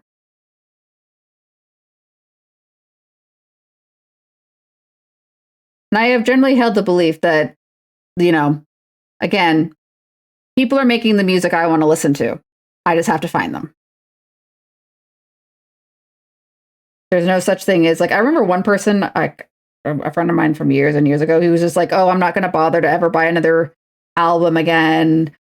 I've heard all the good music that there is to hear. And that honestly to me was such a depressing thing to hear, where it's like, you really think you've heard all the good music that there is to hear, that then nothing else will be made, or there isn't anything left for you to discover? And I was like, that's depressing, honestly. Yes, I will say radio has a lot less variety. And I'll be honest, I don't listen to radio anymore. I find my new discovery is either from say for instance, recommendations I get from friends who know what my taste is like, or say for instance, I'll hear a band in a video game and I'll be like, wow, this person's really good, I like them, and then I will go look them up. Because say for instance, Poets of the Fall I found from playing the Alan Wake games. Yeah, I mean, where does them best? From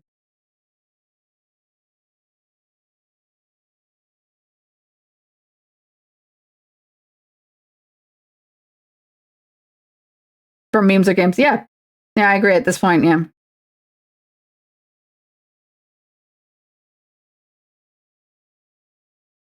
Yeah, or I'll see it used in a movie or something like that. I'd be like, oh, I like this song. But yeah, I think games more now than movies, I would say.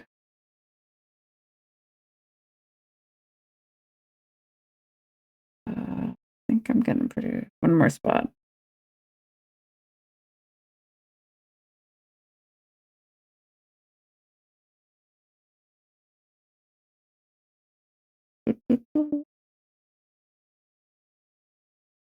Okay, one more spot.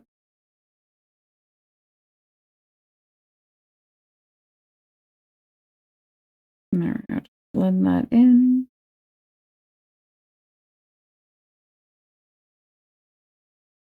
Okay, cool. That aside, I think that's some Yeah.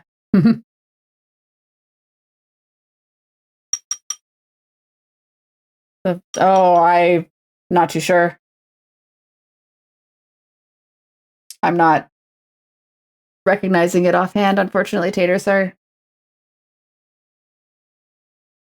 Alrighty. Well, I think it's about time to wrap this on up. We'll switch over here.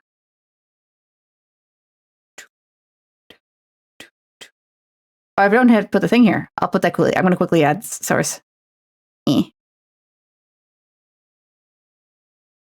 Gotta make sure it's here too. There it is. Boop. Boop. We'll make it smaller. There we go. All better. Ta-da! Anyways, I'm glad you found it nice and comfy. That's what I was trying to aim for today. But thank you guys so much for joining me. I hope you had a good time hanging out, watching me lay some more groundwork down on the sun. I wouldn't say a lot of base work, I think. Yeah. Getting read in everywhere that needs to be read, all that fun stuff. Anyway, in terms of what's coming up next for the Dungeon Lounge, tomorrow is Wednesday, and Flora will be back at 2 p.m. to play more Nine Souls. I think she's hoping to get through it as quickly as possible, since Silksong has finally been announced. I believe she is quite eager to replay Hollow Knight to get caught up on that game, relearn how to Hollow Knight vip vip. But yeah. And then Thursday at 2 p.m., Grim will be back playing Pokemon Platinum Nuzlocke Randomizer. Please come witness Grim as he encounters more legendaries who try to kill his team of good boys and girl Pokemons. Ooh, a miracle. That's good. I will be back on Friday at 8 p.m. and I will be playing more Dead Take. I think I will finish it on Friday. So yeah, spooky horror game where I try to find Ben Starr and hopefully I don't kill him. I really don't want to. Ooh, broccoli is good. I like broccoli. There are no current streams currently planned for Saturday and Sunday. However, both Flora and Grim have stated intentions maybe to do guerrilla streams. So please keep an eye on their social medias. And I'm sure if they decide to go live, they will give a heads up on the Discord. But yeah. And then I'm not too sure what Flora's going to be playing next week on Monday because she finished Yakuza 5. And I think her intention, she always takes a breather game between Yakuzas. So I'll have to find out. Maybe that's where she'll put Hollow Knight. Anyway, that takes care of the schedule. Let me take care of the social medias that I just mentioned.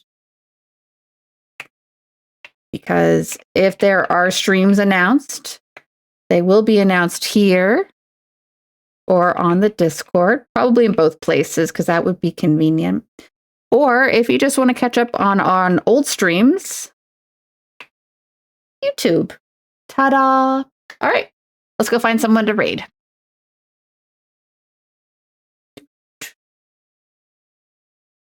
Find someone to raid while headbanging.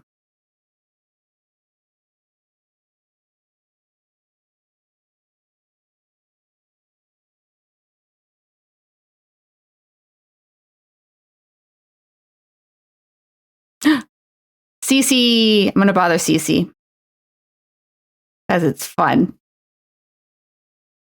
Headbanging and raiding. Please give Cece a warm welcome on behalf of the Dungeon Lounge. I believe she's doing more Ace Attorney games with Simon.